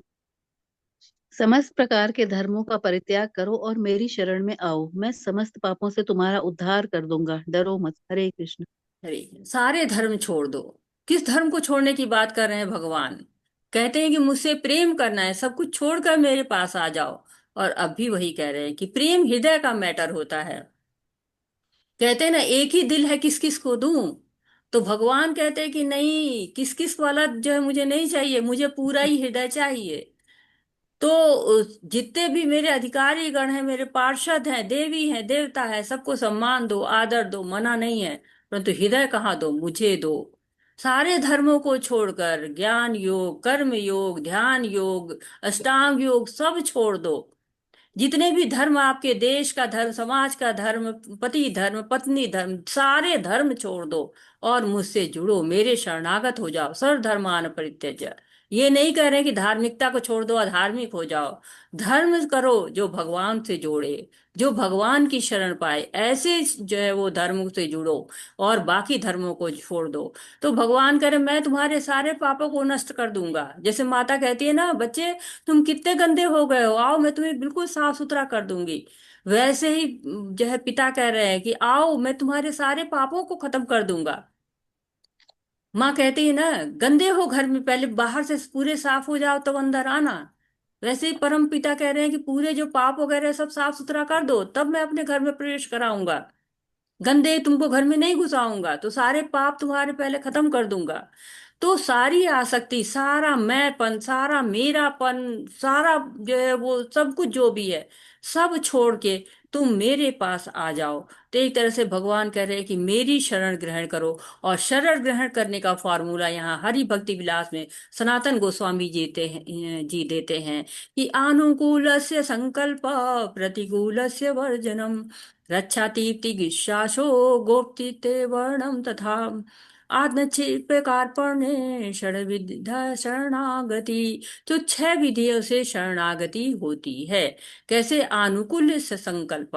तो संकल्प क्या करो? अनुकूल संकल्प, जो भी भगवान के अनुकूल है उस संकल्प को धारण करो। जो भगवान के प्रतिकूल जितने भी संकल्प हैं उन सारे संकल्पों को छोड़ देना है और भगवान ही रक्षा करेंगे। इस बात का पूरी तरह से आपको होना चाहिए कि भगवान हमारी रक्षा करेंगे। तो हमेशा मेंटेन करेंगे, जो भी कुछ हमारे पास है उसको मेंटेन करेंगे। आवश्यकता होगी तो दे देंगे। आत्मनिरपेक्ष कर पड़ने, जो मेरा अस्तित्व है वो कहाँ पर है? भगवान पर ही आधारित है। तो 6 स्टेप्स हम शरणागति के देख रहे हैं। ये भाव है कि इसको इस पे सेट कर दो। विश्वास ऐसे ही धीरे धीरे बढ़ेगा। और जो है मैं जो है वो कुछ नहीं हूं, जो कुछ भी है भगवान है।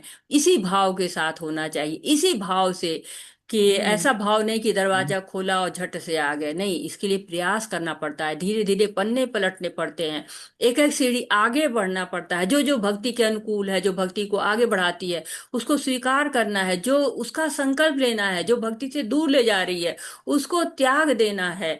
और हमें साथ ही साथ भगवान में विश्वास करना है कि वही हमारी रक्षा करेंगे। और हमारा अस्तित्व कहाँ से है? भगवान से ही है। जब भी जरूरत पड़ेगी वो हमारे पास रहेंगे और वो हमारे, उनके बिना हम कुछ भी नहीं हैं। ये सारे भाव जब आ जाते हैं तो शरणागति हो जाती है। हरे कृष्णा।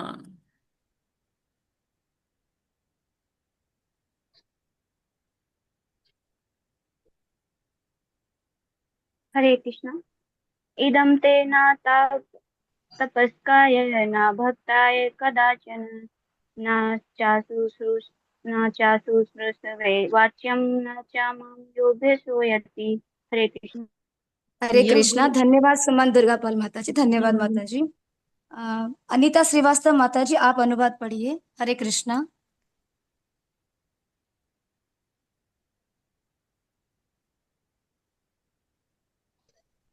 हरे कृष्णा। अनीता श्रीवास्तव माता जी, आप पढ़िए अनुवाद।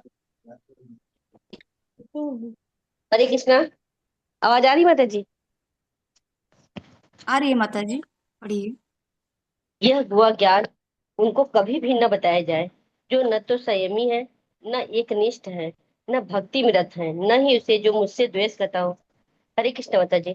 हरे कृष्णा। तो जो संयमी नहीं है, एकनिष्ठ नहीं है, भक्ति में रत नहीं है, जो द्वेष करते हैं, भगवान कह रहे हैं ऐसे लोगों को मत बताना। तो बचा कौन? भगवान को ही तो ज्ञान दे रहे हैं। जैसे कोई पिता कहता है ना कि मैंने बहुमूल्य खजाना छिपा के रखा है, उसको दूंगा, इसे संभाल के रखना। तो ये जो अभक्तों को नहीं देना, जो लोग भक्त हैं जो यहाँ पर हैं उन सब के लिए खजाना खोल रहे भगवान। भगवान ने भगवत गीता सबके लिए भोगी मतलब बोली है, जिसे सब भगवान से प्रेम करें। भगवान का उद्देश्य छिपाना नहीं है, लेकिन अभक्तों को बताने से क्या लाभ है? न समय दे पाएंगे, न महत्व समझ पाएंगे। कहते हैं कि मोती है, हंस के सामने फेंको तो उसे चुगेगा, सुअर के सामने फेंकोगे तो क्या होगा? उसके लिए कोई लाभ नहीं है। जैसे गधा है, गधे के ऊपर चंदन की लकड़ी लगा दो, चाहे साधारण लकड़ी, उसको कोई महत्व नहीं है। वो चंदन को भी बोझ ही समझेगा। लेकिन जो जानता है उसके महत्व को कि चंदन कितना पवित्र है, कितना खुशबू सुगंध दे रहा है, तो कहते throw pearl in front of swan not swine.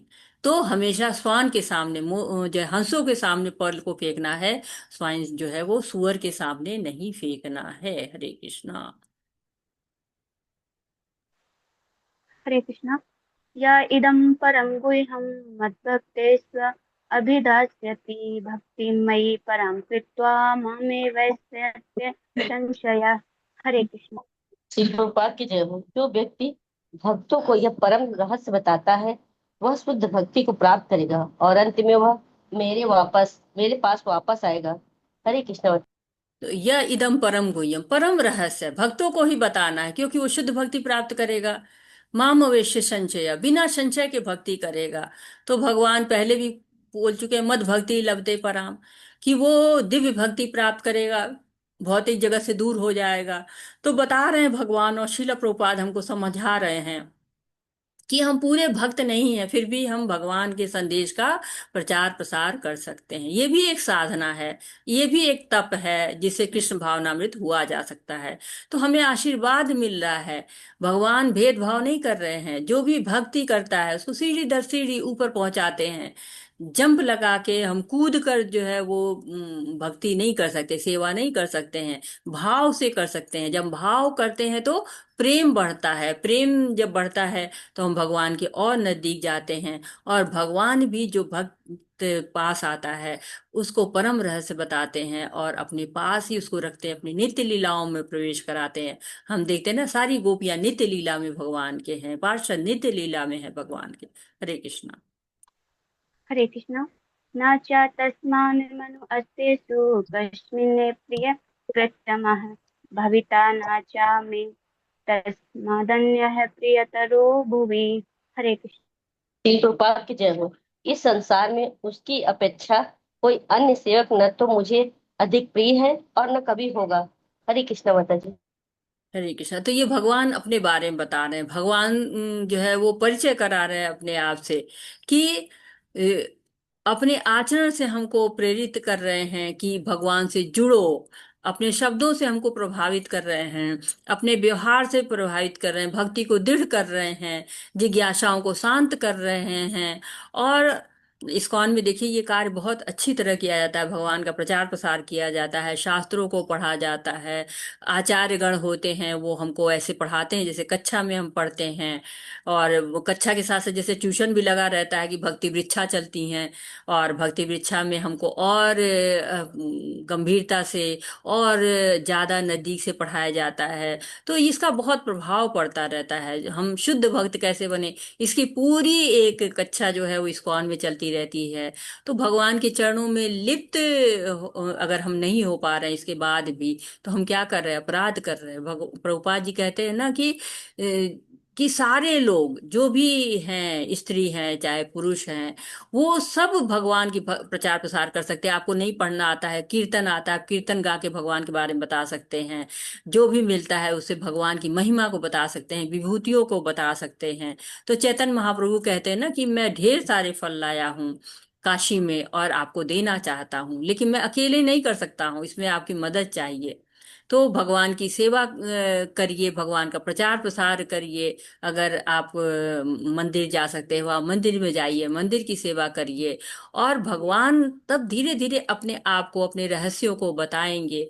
तो जब हम अपने आचरण को भक्ति में कर लेते हैं, भगवान में कर लेते हैं, और तब हम कुछ बोलते हैं, उसका बहुत प्रभाव पड़ता है। तो हमें भगवान की बात करनी है, सबसे करनी है। और एक सिपाही बन के, जैसे चैतन्य महाप्रभु के, शिल प्रभुपाद के, हमको सेवा करनी है भगवान की। हरे कृष्णा। हरे कृष्णा। धन्यवाद चौहान माता जी, अनीता माता जी। हरे कृष्णा। अनुकंपा माता जी आप श्लोक पढ़िए। दीपक प्रभु जी आप अनुवाद पढ़िए। हरे कृष्णा। धन्यवाद, धन्यवाद माता जी। धन्यवाद। हरे कृष्ण। अध्येष्यते च य इमं धर्म्यं संवादमावयोः ज्ञानयज्ञेन तेनामिष्टः स्यामिति मे मतिः। हरे कृष्ण माता जी। हरे कृष्णा माता जी। और मैं घोषित करता हूँ कि जो हमारे इस पवित्र संवाद का अध्ययन करता है वह अपनी बुद्धि से मेरी पूजा करता है। हरे कृष्णा माता जी। हरे कृष्णा। तो ये एक यज्ञ है। भगवत गीता बुद्धि के द्वारा भगवान की पूजा है। शास्त्रों का बहुत महत्व होता है भक्ति में। तो भगवान कृष्ण के और अर्जुन की बातों को जो हम पढ़ते हैं, ये यज्ञ है। हमारे जो अनर्थ विचार है, जो गलत विचार हैं, जो मोह है, जो ईर्ष्या है, जो द्वेष है, जो लालच है, ये सब धीरे धीरे इसकी आहुति पड़ती जाती है, भस्म होते जाते हैं। और कृष्ण की कृपा प्राप्त करने की इच्छा बढ़ती चली जाती है। तो ये एक तरह से ज्ञान यज्ञ है जो हम सार तत्व में समझ रहे रहे हैं इसको हमें आचरण में लाना है। ज्ञान को प्राप्त करके उस ज्ञान को, उस संदेश को भगवान के पहुंचाना है जगह जगह, घर घर में। हम पोस्टमैन हैं भगवान के संदेशों को जैसे पोस्टमैन एक एक चिट्ठी पहुंचाता है, वैसे हमें घर घर में पहुंचाना है, भक्ति का आचरण करना है। भगवान कहते हैं कि न ज्ञान वत्सल है, न ध्यान वत्सल है, न योगी वत्सल वत्सल है, वो भक्त वत्सल है। ये हमको ध्यान रखना है। क्या है ये? धर्म संवाद माययो, ये धर्म का संवाद है, पवित्र संवाद है। जो भगवान बोल रहे हैं उससे ज्यादा पवित्र क्या होगा? ये कौन सा धर्म है? पराधर्म है। अपरा धर्म नहीं है, पराधर्म दिव्य धर्म है। कृष्ण को जानना है, आलोचना नहीं करनी है, छिद्रान्वेषण नहीं करना है। नहीं तो पढ़ने का क्या लाभ है? अगर हम पढ़ के भी छिद्रान्वेषण करते हैं, जो ग्राम पंचायत करते हैं या प्रजल्पा करते हैं, ग्राम सभा करते हैं, तो हमारे इस अध्ययन का कोई लाभ नहीं है। हमें कृष्ण की ही बात करनी है। इतना तो भगवत गीता पढ़ने के बाद हमें होना चाहिए कि हम बुद्धि से भगवान की पूजा करें। हरे कृष्णा। श्रद्धावान् अनसूयश्च शृणुयादपि यो नरः सोऽपि मुक्तः शोभा लोकान् प्राप्नुयात् पुण्यकर्मणाम्। हरे कृष्णा माता जी। और जो श्रद्धा समेत तथा द्वेष रहित होकर इसे सुनता है वह सारे पापों से मुक्त हो जाता है और उन शुभ लोकों को प्राप्त होता है जहाँ पूर्ण पूर्ण आत्माएं निवास करती हैं। हरे कृष्णा माता जी। हरे कृष्णा। तो आप कितने भाग्यशाली हैं, सभी लोग जो यहाँ बैठे हुए हैं, कि भगवान अपने आप से जो है वो हमको फलश्रुति दे रहे हैं। जो इसको श्रद्धा से द्वेष रहित होकर सुनता है, तो ये आध्यात्मिक शास्त्र जब हम पढ़ते हैं कोई भी, तो फलश्रुति होती है उसके पठन से, उसके श्रवण के, उसके कीर्तन से हमें लाभ मिलता है। और उसका वर्णन ज्यादातर लास्ट में ही आता है। और हम भगवत गीता को श्रद्धा के साथ पहली सीढ़ी से द्वेष रहित होके, बिना तर्क वितर्क के, बिना नुक्ताचीनी के, बिना दोष निकाले, बिना अविश्वास के पठन कर रहे हैं, श्रवण कर रहे हैं, तो क्या होता है? हम पाप करने से बचते हैं। पहले के जो हमारे पाप होते हैं नष्ट हो जाते हैं, शुभ लोकों को प्राप्त करते हैं। हमारा गंतव्य गोलोक धाम होता है ना, उस धाम को प्राप्त करने के लिए हमें और परिश्रम करना चाहिए, क्योंकि बहुत दूर है, वो बैकुंठ से भी आगे है। हमारा परिश्रम बढ़ते जाना चाहिए। अधिकारी जब हमें बताते हैं ना कि जब हमें योग्यता हो, तो जो हमें भक्ति की योग्यता हो, पूर्ण श्रद्धा हो, पूर्ण विश्वास हो, पूर्ण प्रेम हो, और प्रेम से उपजी जो है वो पूर्ण सेवा करने की इच्छा हो, लोगों को हम बताएं भगवान के बारे में, हमारा काम आसान कर रहे हैं भगवान की। सुनो, कम से कम उपदेश दो, किसी को बताओ, पढ़ नहीं सकते, सुनो, सुन के कीर्तन करो। तो भगवान हमको यहाँ पे बता रहे हैं कि तुम वहां पहुंच जाओगे शुभ लोकों में, पुण्य आत्माओं के साथ में। कोई भी पाप आत्माओं के साथ नहीं रहे, कोई भी पापियों के साथ, अपराधियों के साथ नहीं रहना चाहता है, सब पुण्य के साथ रहना चाहते हैं, और भगवान हमें वहां पहुंचा रहे हैं। हरे कृष्णा। कश्चित् एतं श्रुतं पार्थ त्वयैकाग्रेण चेतसा कश्चित् ज्ञानसम्मोहा प्रनष्टस्ते धनंजय। हरे कृष्ण। हरे कृष्णा माता जी। हे प्रथा पुत्र, हे धनंजय, क्या तुमने इसे एकाग्र चित्त होकर सुना? और क्या अब तुम्हारा अज्ञान तथा मोह दूर हो गया है? हरे कृष्णा माता जी। हरे कृष्ण। तो बहुत अच्छे गुरु हैं भगवान, पूछ रहे हैं क्या तुम एकाग्रचित होके सुन रहे हो? तो अर्जुन ऐसी बात नहीं कि सुन नहीं रहे, सुन तो रहे हैं, लेकिन युद्ध का मैदान है, बहुत शोर है, एकाग्रचित होकर सुनना मुश्किल है, ध्यान भंग हो रहा है बार बार। 18 क्षणी सेना है, हाथी है, घोड़े हैं, वाद्य यंत्र है, अस्त्र शस्त्रों की आवाज है। और अर्जुन को भगवत गीता सुनाई क्यों गई थी? मोह हो जाने के कारण। शुरू में पहले अध्याय में कहते हैं कि मुझे मोह हो गया। वो मोह तुम्हारा नष्ट हो गया क्या है? अभी कोई जिज्ञासा बची है, उसका भी मैं समाधान करूंगा। तो भगवान बता रहे हैं कि एकाग्रचित होकर अगर भगवत गीता सुनी जाए, तो अज्ञान है, मोह है, सब दूर हो सकता है। अन्यथा इस गुह्यतम तत्व की उपलब्धि नहीं होगी। एक जो है वो सुनना है कि हम केवल सुन रहे हैं, दूसरा है कि अंदर बैठ के जाके मोती निकालना है। जब हम सागर में जो है गहराइयों में जाते हैं, तो हमें मोती मिलता है, वैसे इस मोती को प्राप्त करना है। हरे कृष्णा। हरे कृष्णा। धन्यवाद अनुकंपा माता जी, दीपक प्रभु जी। माधुरी शर्मा माता जी, आप श्लोक पढ़िए। रूमा माता जी, आप अनुवाद पढ़िए। हरे कृष्णा। हरे कृष्ण माता जी, सभी हरे कृष्णा। नष्टो मोहा स्मृतिर्लब्धा तम प्रसादान् मया अच्युत स्थिरो अस्मि गत संदेहा करिष्ये वचन। कृष्ण। हरे कृष्णा। माता जी आवाज आ रही है? आ रही है माता जी। हरे अर्जुन ने कृष्ण। कहा, हे कृष्ण, हे अच्युत, अब मेरा मोह दूर हो गया है। आपके अनुग्रह से मुझे मेरी स्मरण शक्ति वापस मिल गई। अब मैं संशय रहित तथा दृढ़ निश्चय हूँ और आपके आदेशानुसार कर्म करने के लिए उद्यत हूँ। हरे कृष्ण। तो अर्जुन के अंदर सारी अशुद्धियां दूर हो गई हैं, मोह समाप्त हो गया है, कृतार्थ हो गए हैं, हाथ जोड़ दिया है, कहते हे प्रभु, हे अच्युत, आपके उद्देश्य जो आपने मेरे ऊपर कृपा की है ना, उससे मेरा सारा अज्ञान, सारा मोह, सारा अंधकार दूर हो गया है। और जो भी संशय था वो समाप्त हो चुका है। स्मरण शक्ति मेरी वापस आ गई है, असमंजस समाप्त हो गया है, दुविधाएं समाप्त हो गई हैं। और आप ही इस जगत के स्वामी, गुरु, पथ प्रदर्शक है, मैं आपका सेवक हूँ। और भगवान ने कहा था ना, यथेच्छेषु तथा कुरु, तो अर्जुन कह रहे हैं करिष्ये वचन तव, आप जो कह रहे हैं मैं वही करूंगा। भगवान ने स्वतंत्रता दे दी कि तुम जो चाहे सो करो। अर्जुन कह रहे हैं मैं आपके बताए रास्ते पर चलूंगा। तो भगवान ने भले ही जीव को स्वतंत्रता दे दी हो, सूक्ष्म स्वतंत्रता दी है, लेकिन उसका कर्तव्य होता है भगवान की दासता करना। यही इस शरीर का, जो मानव शरीर मिला है, उचित उपयोग है। तो अर्जुन ये नहीं कह रहे हैं कि बहुत अच्छा आप बताया, आपने बड़ा अच्छा लगा, कानों को प्रिय लगा, नहीं। ये कह रहे हैं कि मैं ये करूंगा, व्यवहार में लाना है इसको। केवल कान से सुन के और निकाल नहीं देना है कि एक कान से सुने निकाल दिए, नहीं। इसको अंदर तक उतारना है, व्यवहार में लाना है। भगवत गीता एक तरह से जो समाप्त हो रही है, अर्जुन के और कृष्ण के जो मीठी वाणी थी, हम तक पहुंच रही थी, उसका पटाक्षेप हो रहा है।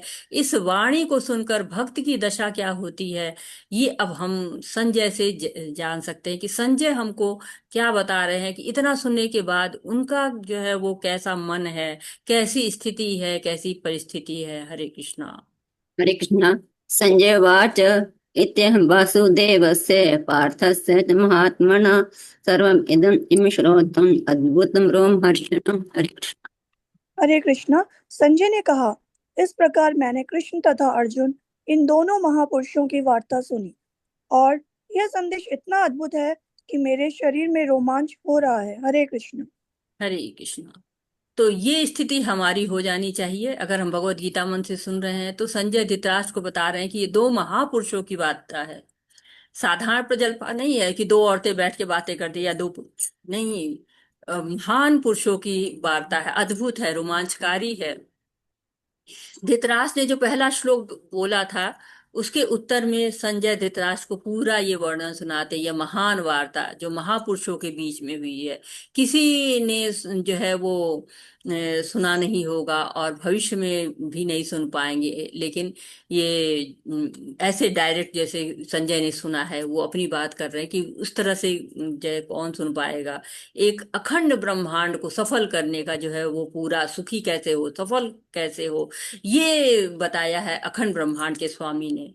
और अर्जुन परम भगवत भक्त हैं, और ये वार्ता जो भी सुनेगा, जो भी उसको उतारेगा, वो जीवन को सुखी और सफल बना पाएगा। कहते हैं ना, बहुना जन्मना मनते ज्ञानवान मा प्रपद्यते वासुदेव सर्वमिति स महात्मा सुदुर्लभा।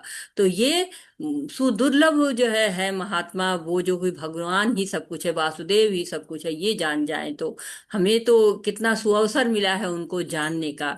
तो महाभारत में जब हम सुनते हैं तो तीन जोड़ों में बातचीत होती है। एक वैशंपायन जी जन्मेजय से, जो परीक्षित के पुत्र हैं, उनसे बात होती है, महाभारत में मिला हमको उसके कारण।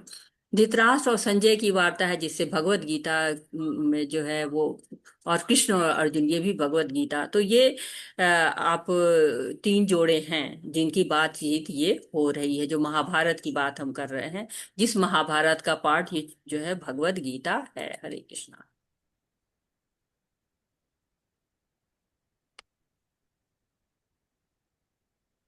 हरे कृष्णा। हरे कृष्णा माता जी। हाँ, कौन पढ़ रहा है? व्यास हरे कृष्ण माता, हरे कृष्णा। व्यास जी माता प्रसाद श्रुतवान एतत् गुहं अहम परम योगम योगेश्वरात् कृष्णात् साक्षात कथ्यत स्वयं। हरे कृष्ण। हरे हरे कृष्ण। कृष्णा। धन्यवाद रुमा माता जी। थैंक यू माता जी। डॉक्टर मधु कपूर माता जी, आप अनुवाद पढ़ लीजिए। हरे कृष्णा।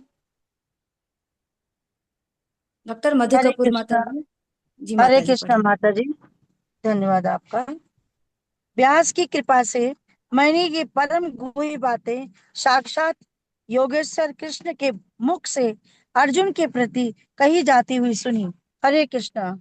हरे कृष्णा। तो गुरु की कृपा का महत्व बताया इस श्लोक में कि बिना गुरु कृपा के हमारा जो है वो गति नहीं प्राप्त हो सकती, भगवान को नहीं प्राप्त कर सकते हैं। तो व्यास मुनि संजय जी के गुरु थे और संजय जी उनकी कृपा से दिव्य दृष्टि प्राप्त आए थे। एक तरह से एक ये भी संकेत हो जा रहा है कि भगवत गीता को गुरु के माध्यम से समझना चाहिए। भगवान का जो दिव्य रूप है, दिव्य कथा है, वो अनुमान से नहीं लगा सकते, भक्त ही जान पाते। आसान नहीं है भगवान के बारे में जान लेना। लोग समझते हैं कि भगवत गीता खरीद लेंगे, पढ़ लेंगे, समझ लेंगे, ऐसा नहीं है। भगवान ने जो है वो ब्रह्मा जी को ज्ञान दिया, ब्रह्मा जी ने नारद को, और इसी परंपरा से हम प्रभुपाद जी के जो है शिष्य हैं, उनके द्वारा हम भगवान के बारे में सुन रहे हैं। तो देखिए अब समय ऐसा आ गया है कि अब शब्द कम पढ़ने लगे हैं, संजय के भी शब्द कम पढ़ रहे हैं क्योंकि भगवान की कृपा बरस रही है और भक्त उसको समेटने में भाव विभोर हो रहे हैं। हरे कृष्णा।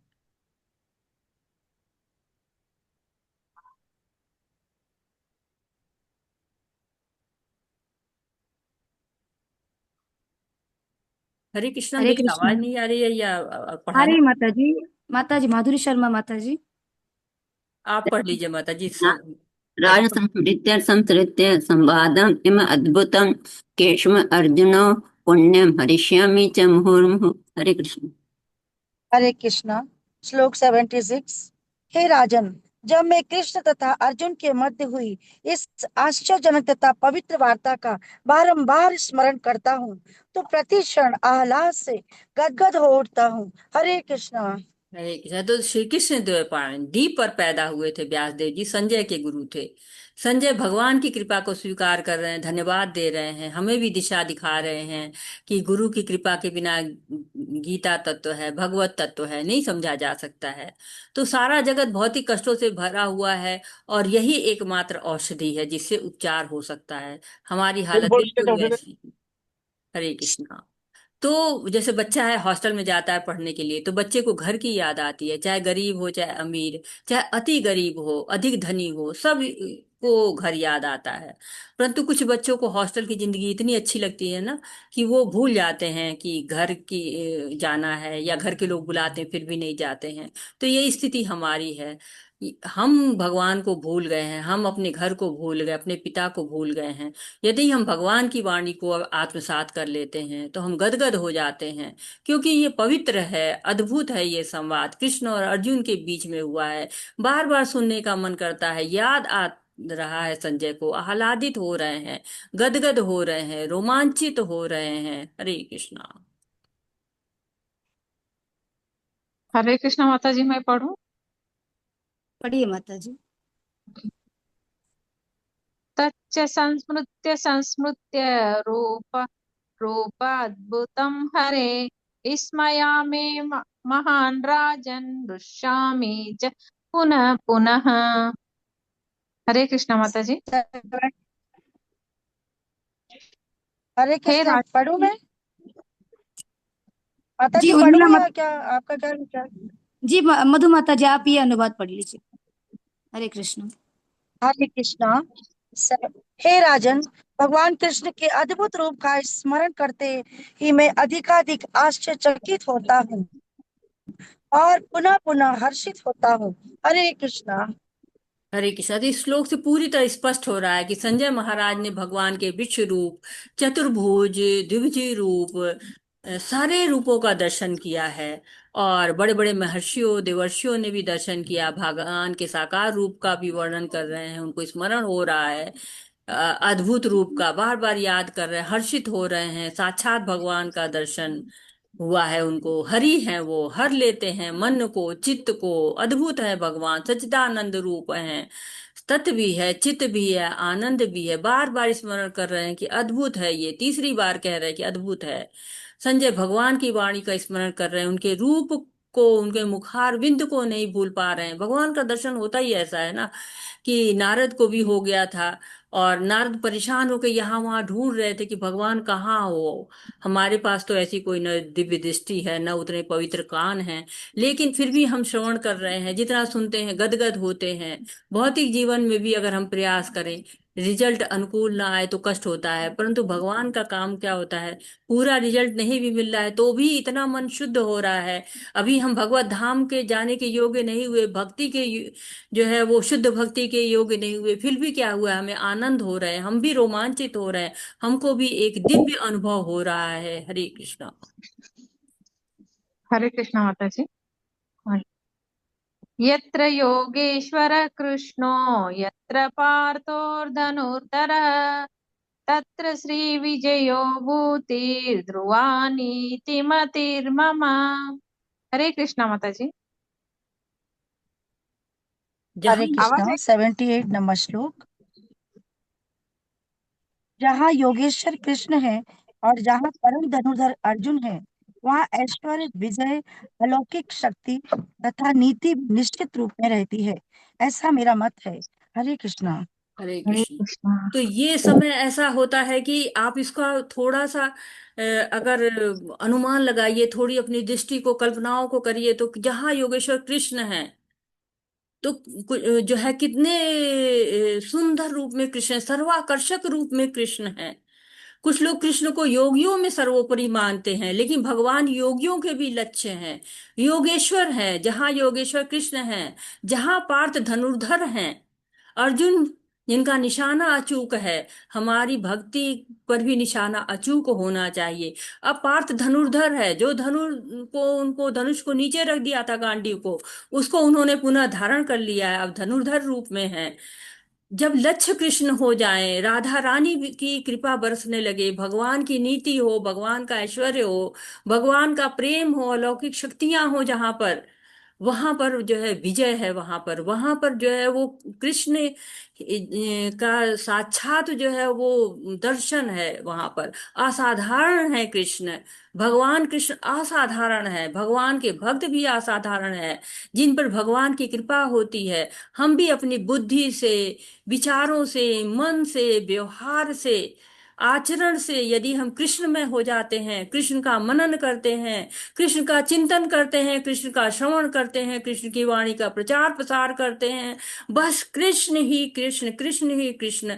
अद्भुत शास्त्र है भगवत गीता, अद्भुत नाम है हरि नाम, अद्भुत रूप है श्याम सुंदर का, अद्भुत लीला है कृष्ण की, अद्भुत लीला है श्री राधा की, श्रीमती राधा रानी की, कृष्णा की वो कृष्ण जो ओम पूर्णमदः पूर्णमिदं पूर्णात् पूर्णमुदच्यते पूर्णस्य पूर्णमादाय पूर्णमेवावशिष्यते सच्चिदानंद रूपाय विश्वोत्पत्ति हेतवे तापत्रय विनाशाय श्री कृष्णाय वयं नमः। हाँ, नमस्कार करते हैं उस श्री कृष्ण को जो इस ब्रह्मांड की उत्पत्ति करता है, पालन करता है, संहार करता है, आध्यात्मिक, आधिदैविक, अधिभौतिक तीनों तापों को नष्ट करते हैं, सच्चिदानंद स्वरूप हैं। और जो अर्जुन ने धनुष बाण रख दिया था, धनुर्धर रूप में आ गए हैं, गांडीव हाथ में है, कृष्ण है सर्वाकर्षक रूप में, त्रिभंग ललित मुद्रा में, और वंशी उनके हाथ में है, साथ ही सुदर्शन चक्र भी उनके हाथ में है। कृष्ण की सेवा के लिए अर्जुन तत्पर हो गए हैं, दृढ़ संकल्प हो गए हैं। और इस प्रकार से हम ओम तत्सत की भावना से उच्चारण करते हुए, एक भरे हुए मन से, एक आह्लादित मन से, एक जो है रोमांचित मन से, इस जो है वो भगवत गीता का समापन करते हैं। श्रीमद् भगवत गीता गीतोपनिषद रूपम श्री कृष्ण अर्जुन संवादम मोक्ष संन्यासम योगम 18वां अध्याय यहीं पर समाप्त होता है, संपूर्ण होता है। वाछाकल्पतरुभ्यश्च कृपा सिन्धुभ्य एव च पतितानां पावनेभ्यो वैष्णवेभ्यो नमो नमः। अनंत कोटि वैष्णव वृंद की जय। शिला प्रभुपाद की जय। भगवत गीता की जय। सभी भक्तों जय की हरि बोल। हरे जय हो कृष्णा जय हरे हो कृष्णा जय कृष्ण श्री कृष्णा जय श्री हरे कृष्ण। हरे हरे हरि हरे बोल। रामा हरे हरे कृष्णा माता रामा जी, राम पंचम प्रणाम राम माता जी, हरि हरे बोल। हरे कृष्णा हरे हरे हरे कृष्णा कृष्ण कृष्णा हरे हरे हरे हरे हरे हरे रामा राम हरे हरे रामा राम राम हरे हरे राम राम हरे कृष्णा हरे हरे हरे कृष्णा हरे कृष्ण कृष्णा हरे हरे हरे कृष्णा हरे हरे कृष्ण राम हरे कृष्ण राम राम राम राम राम राम हरे हरे हरे हरे राम हरे हरे राम राम राम हरे कृष्ण कृष्णा कृष्ण कृष्णा हरे हरे हरे हरे हरे राम हरे राम राम हरे राम राम हरे हरे हरे बहुत हरे सुंदर माता जी, बहुत धन्यवाद हरे राम हरे हरे राम कृष्णा हरे राम राम कृष्णा हरे हरे हरे। कृष्णा हरे हरे हरे कृष्ण माता जी। हरे कृष्णा मेरे बाल गोपाल जी हरे कृष्णा। हरे हरे हरे कृष्णा कृष्णा माता जी दंडवत प्रणाम। सभी भक्तों को दंडवत प्रणाम। हरे कृष्ण माता जी। हरे धन्यवाद प्रणाम, हरे बहुत सुंदर माता कृष्ण जी। हरे माता जी। हरे राम हरे कृष्णा हरे माता सभी जी भक्तों हरे को कृष्णा। दंडवत प्रणाम। सभी भक्तों को दंडवत प्रणाम। हरे कृष्णा माता जी, दंडवत प्रणाम माता जी। हरे कृष्णा। हरे हरे कृष्ण कृष्णा माता माता जी। हरे जी, कृष्ण दंडवत माता जी, प्रणाम। हरे हरे कृष्ण। कृष्णा। हरे कृष्ण कृष्ण की माता जी। कृपा माता जी बहुत हमेशा बनी रोमांच हो रहे गया। बहुत सब भक्तों सुंदर, पर, माता जी पर, बहुत बहुत सुंदर बहुत था, बहुत। बहुत बहुत सुंदर सुंदर था। माता जी, हरे बहुत कृष्ण। अति सुंदर। माता बहुत जी एक सुंदर माता प्रश्न जी, था। रोमांच आ गया एकदम माता जी, मन में शरीर में माता, रोमांच आ गया माता हरे जी। हरि कृष्णा। बोल। कृष्णा। ऐसा लग रहा है आज बहुत बहुत धन्यवाद महायज्ञ माता जी। किया माता जी। हरि बोल। हरि बिल्कुल हरि सही है बोल। ये महायज्ञ ही हरि है। बोल माता जी। और माता जी एक प्रश्न था, माता जी एक प्रश्न। जी माता जी अभी रुक जाइए मैं प्रश्न लेती हूँ। हाँ हाँ, चलेगा इसके चलेगा। पहले अगर आपका जो है वो कुछ भी अगर आप कहना चाहते हो तो कह सकते हैं। मैं प्रश्न लेती हूँ धीरे धीरे। हरे कृष्णा। हाँ, बोलो। हेलो अनुराधा माता जी। जी माता जी। माता जी आपका ये जो सेशन था, मैं जी महाबलेश्वर में हूँ और यहाँ हैवी रेनफॉल कंटिन्यूअस 1.5 दिन से हो रही है। मेरा नेट इशू की वजह से मैं इस सेशन को पूर्ण रूप से अटेंड नहीं कर सकी। बार बार ये लिंक की प्रॉब्लम हो रही थी मुझे। मैंने आखिरी मोड पे जो क्षणिक सुना है आपका, उसका धन्यवाद। बाकी जो पीडीएफ भेजा जाएगा मैं उसे पूरा पढ़ लूंगी। हरे कृष्णा। सभी को हरे कृष्णा। ये थोड़ा सा बहुत ही रोमांचक वाला क्षण हो जाता है। मैं जितनी बार भी इसका अंत करती हूँ मैं बहुत ही मतलब कुछ बोलने के लायक ही नहीं रहती हूँ। जितनी बार सुनो माता जी उतनी बार कम लगता है। सही है एकदम। जी बोल प्रभु जी, सही बात। माता जी सच्चे भक्त है। भगवत गीता पूरा पढ़िए इतना दिन तो बिल्कुल। ये जो सेशन होता है आखिरी, सचमुच लगता है कि भगवान पास में खड़े हुए हैं। आपका इस सेशन से संबंधित अगर कुछ भी विचार हो तो रखते हैं। प्रश्न हम थोड़ी देर में लेते हैं। हाँ, इस सेशन को आपको कैसा लगा आप, क्योंकि अब आज प्रश्न का दिन ही नहीं है। आज तो वो दिन है जो आपकी ये जो यात्रा है ये कैसी रही आपकी, हम इसी को जानना चाहेंगे। हरे कृष्णा। कौन बताना हरे चाहेगा? कृष्णा माता जी, सादर बहुत अच्छा रहा माता जी, बहुत बढ़िया। इतना दिन जो हम लोग जैसा लोग भी इतना परिवार कृष्ण आनंद के उठा परिवार के सका, सेवा जो से। हम लोग अज्ञानी लोग हैं, लेकिन बहुत अच्छा, बहुत बढ़िया। धन्यवाद, बहुत बहुत धन्यवाद। भगवान का कृपा हम लोग पर बना रहे इसी तरह से। आपका आशीर्वाद बना रहे, आपका साथ रहे। हरे कृष्ण हरे माता जी। कृष्णा। बहुत बहुत धन्यवाद माता जी। और कोई कुछ कहना चाहता है? हरे कृष्णा। बस हरे माता जी कृष्ण आपने माता जी। प्रसाद ग्रहण किया, बहुत बढ़िया।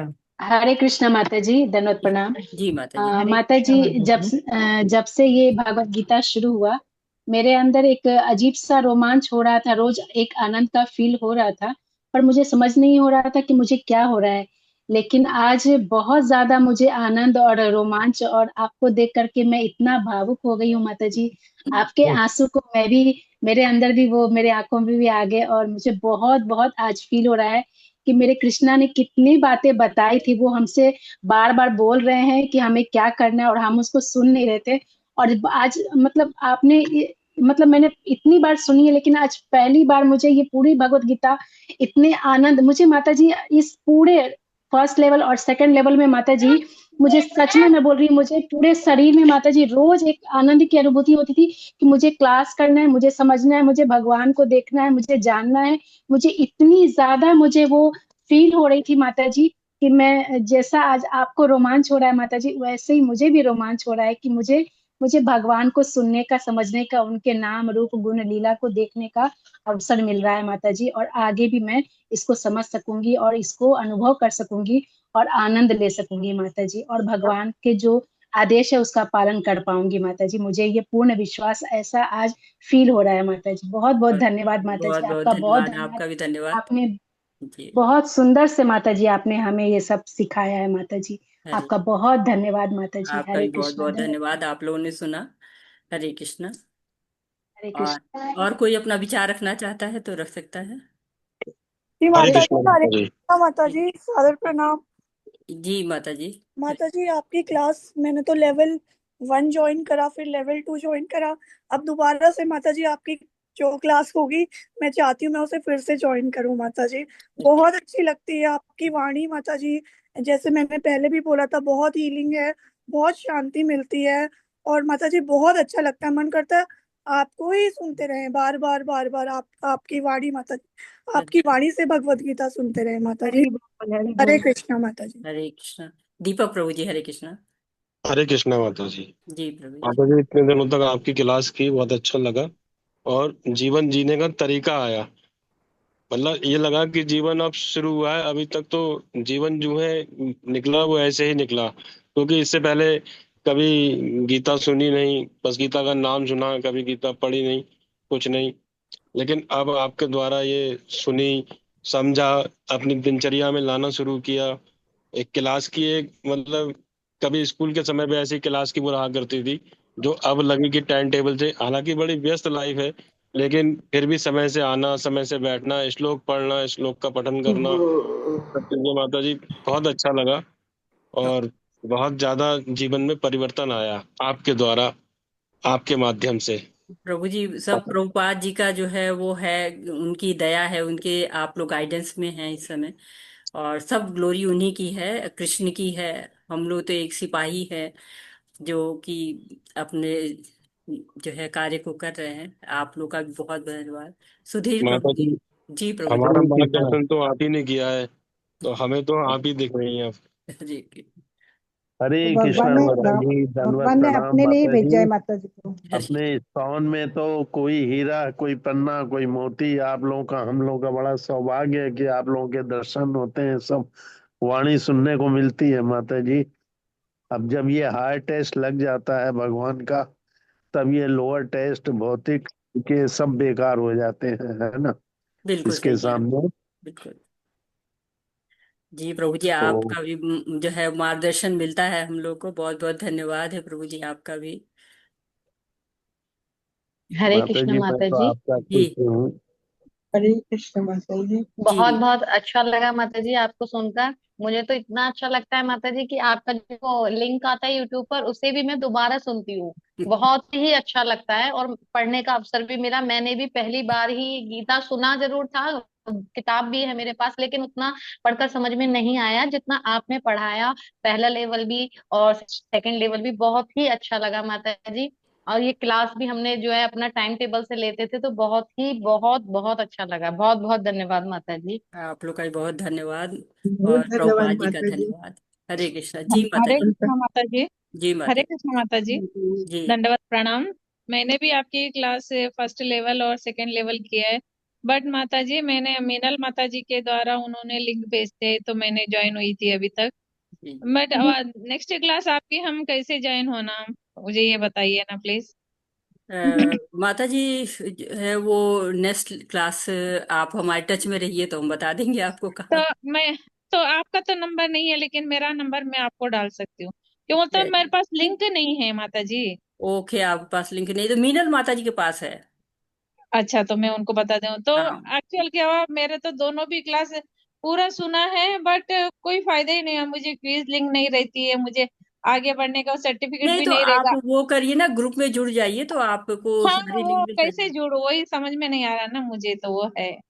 अब तो दो माता बार जी भी सुना है इसमें मैंने। जुड़ने से कोई फायदा नहीं है, क्योंकि अब तो लास्ट हो गया।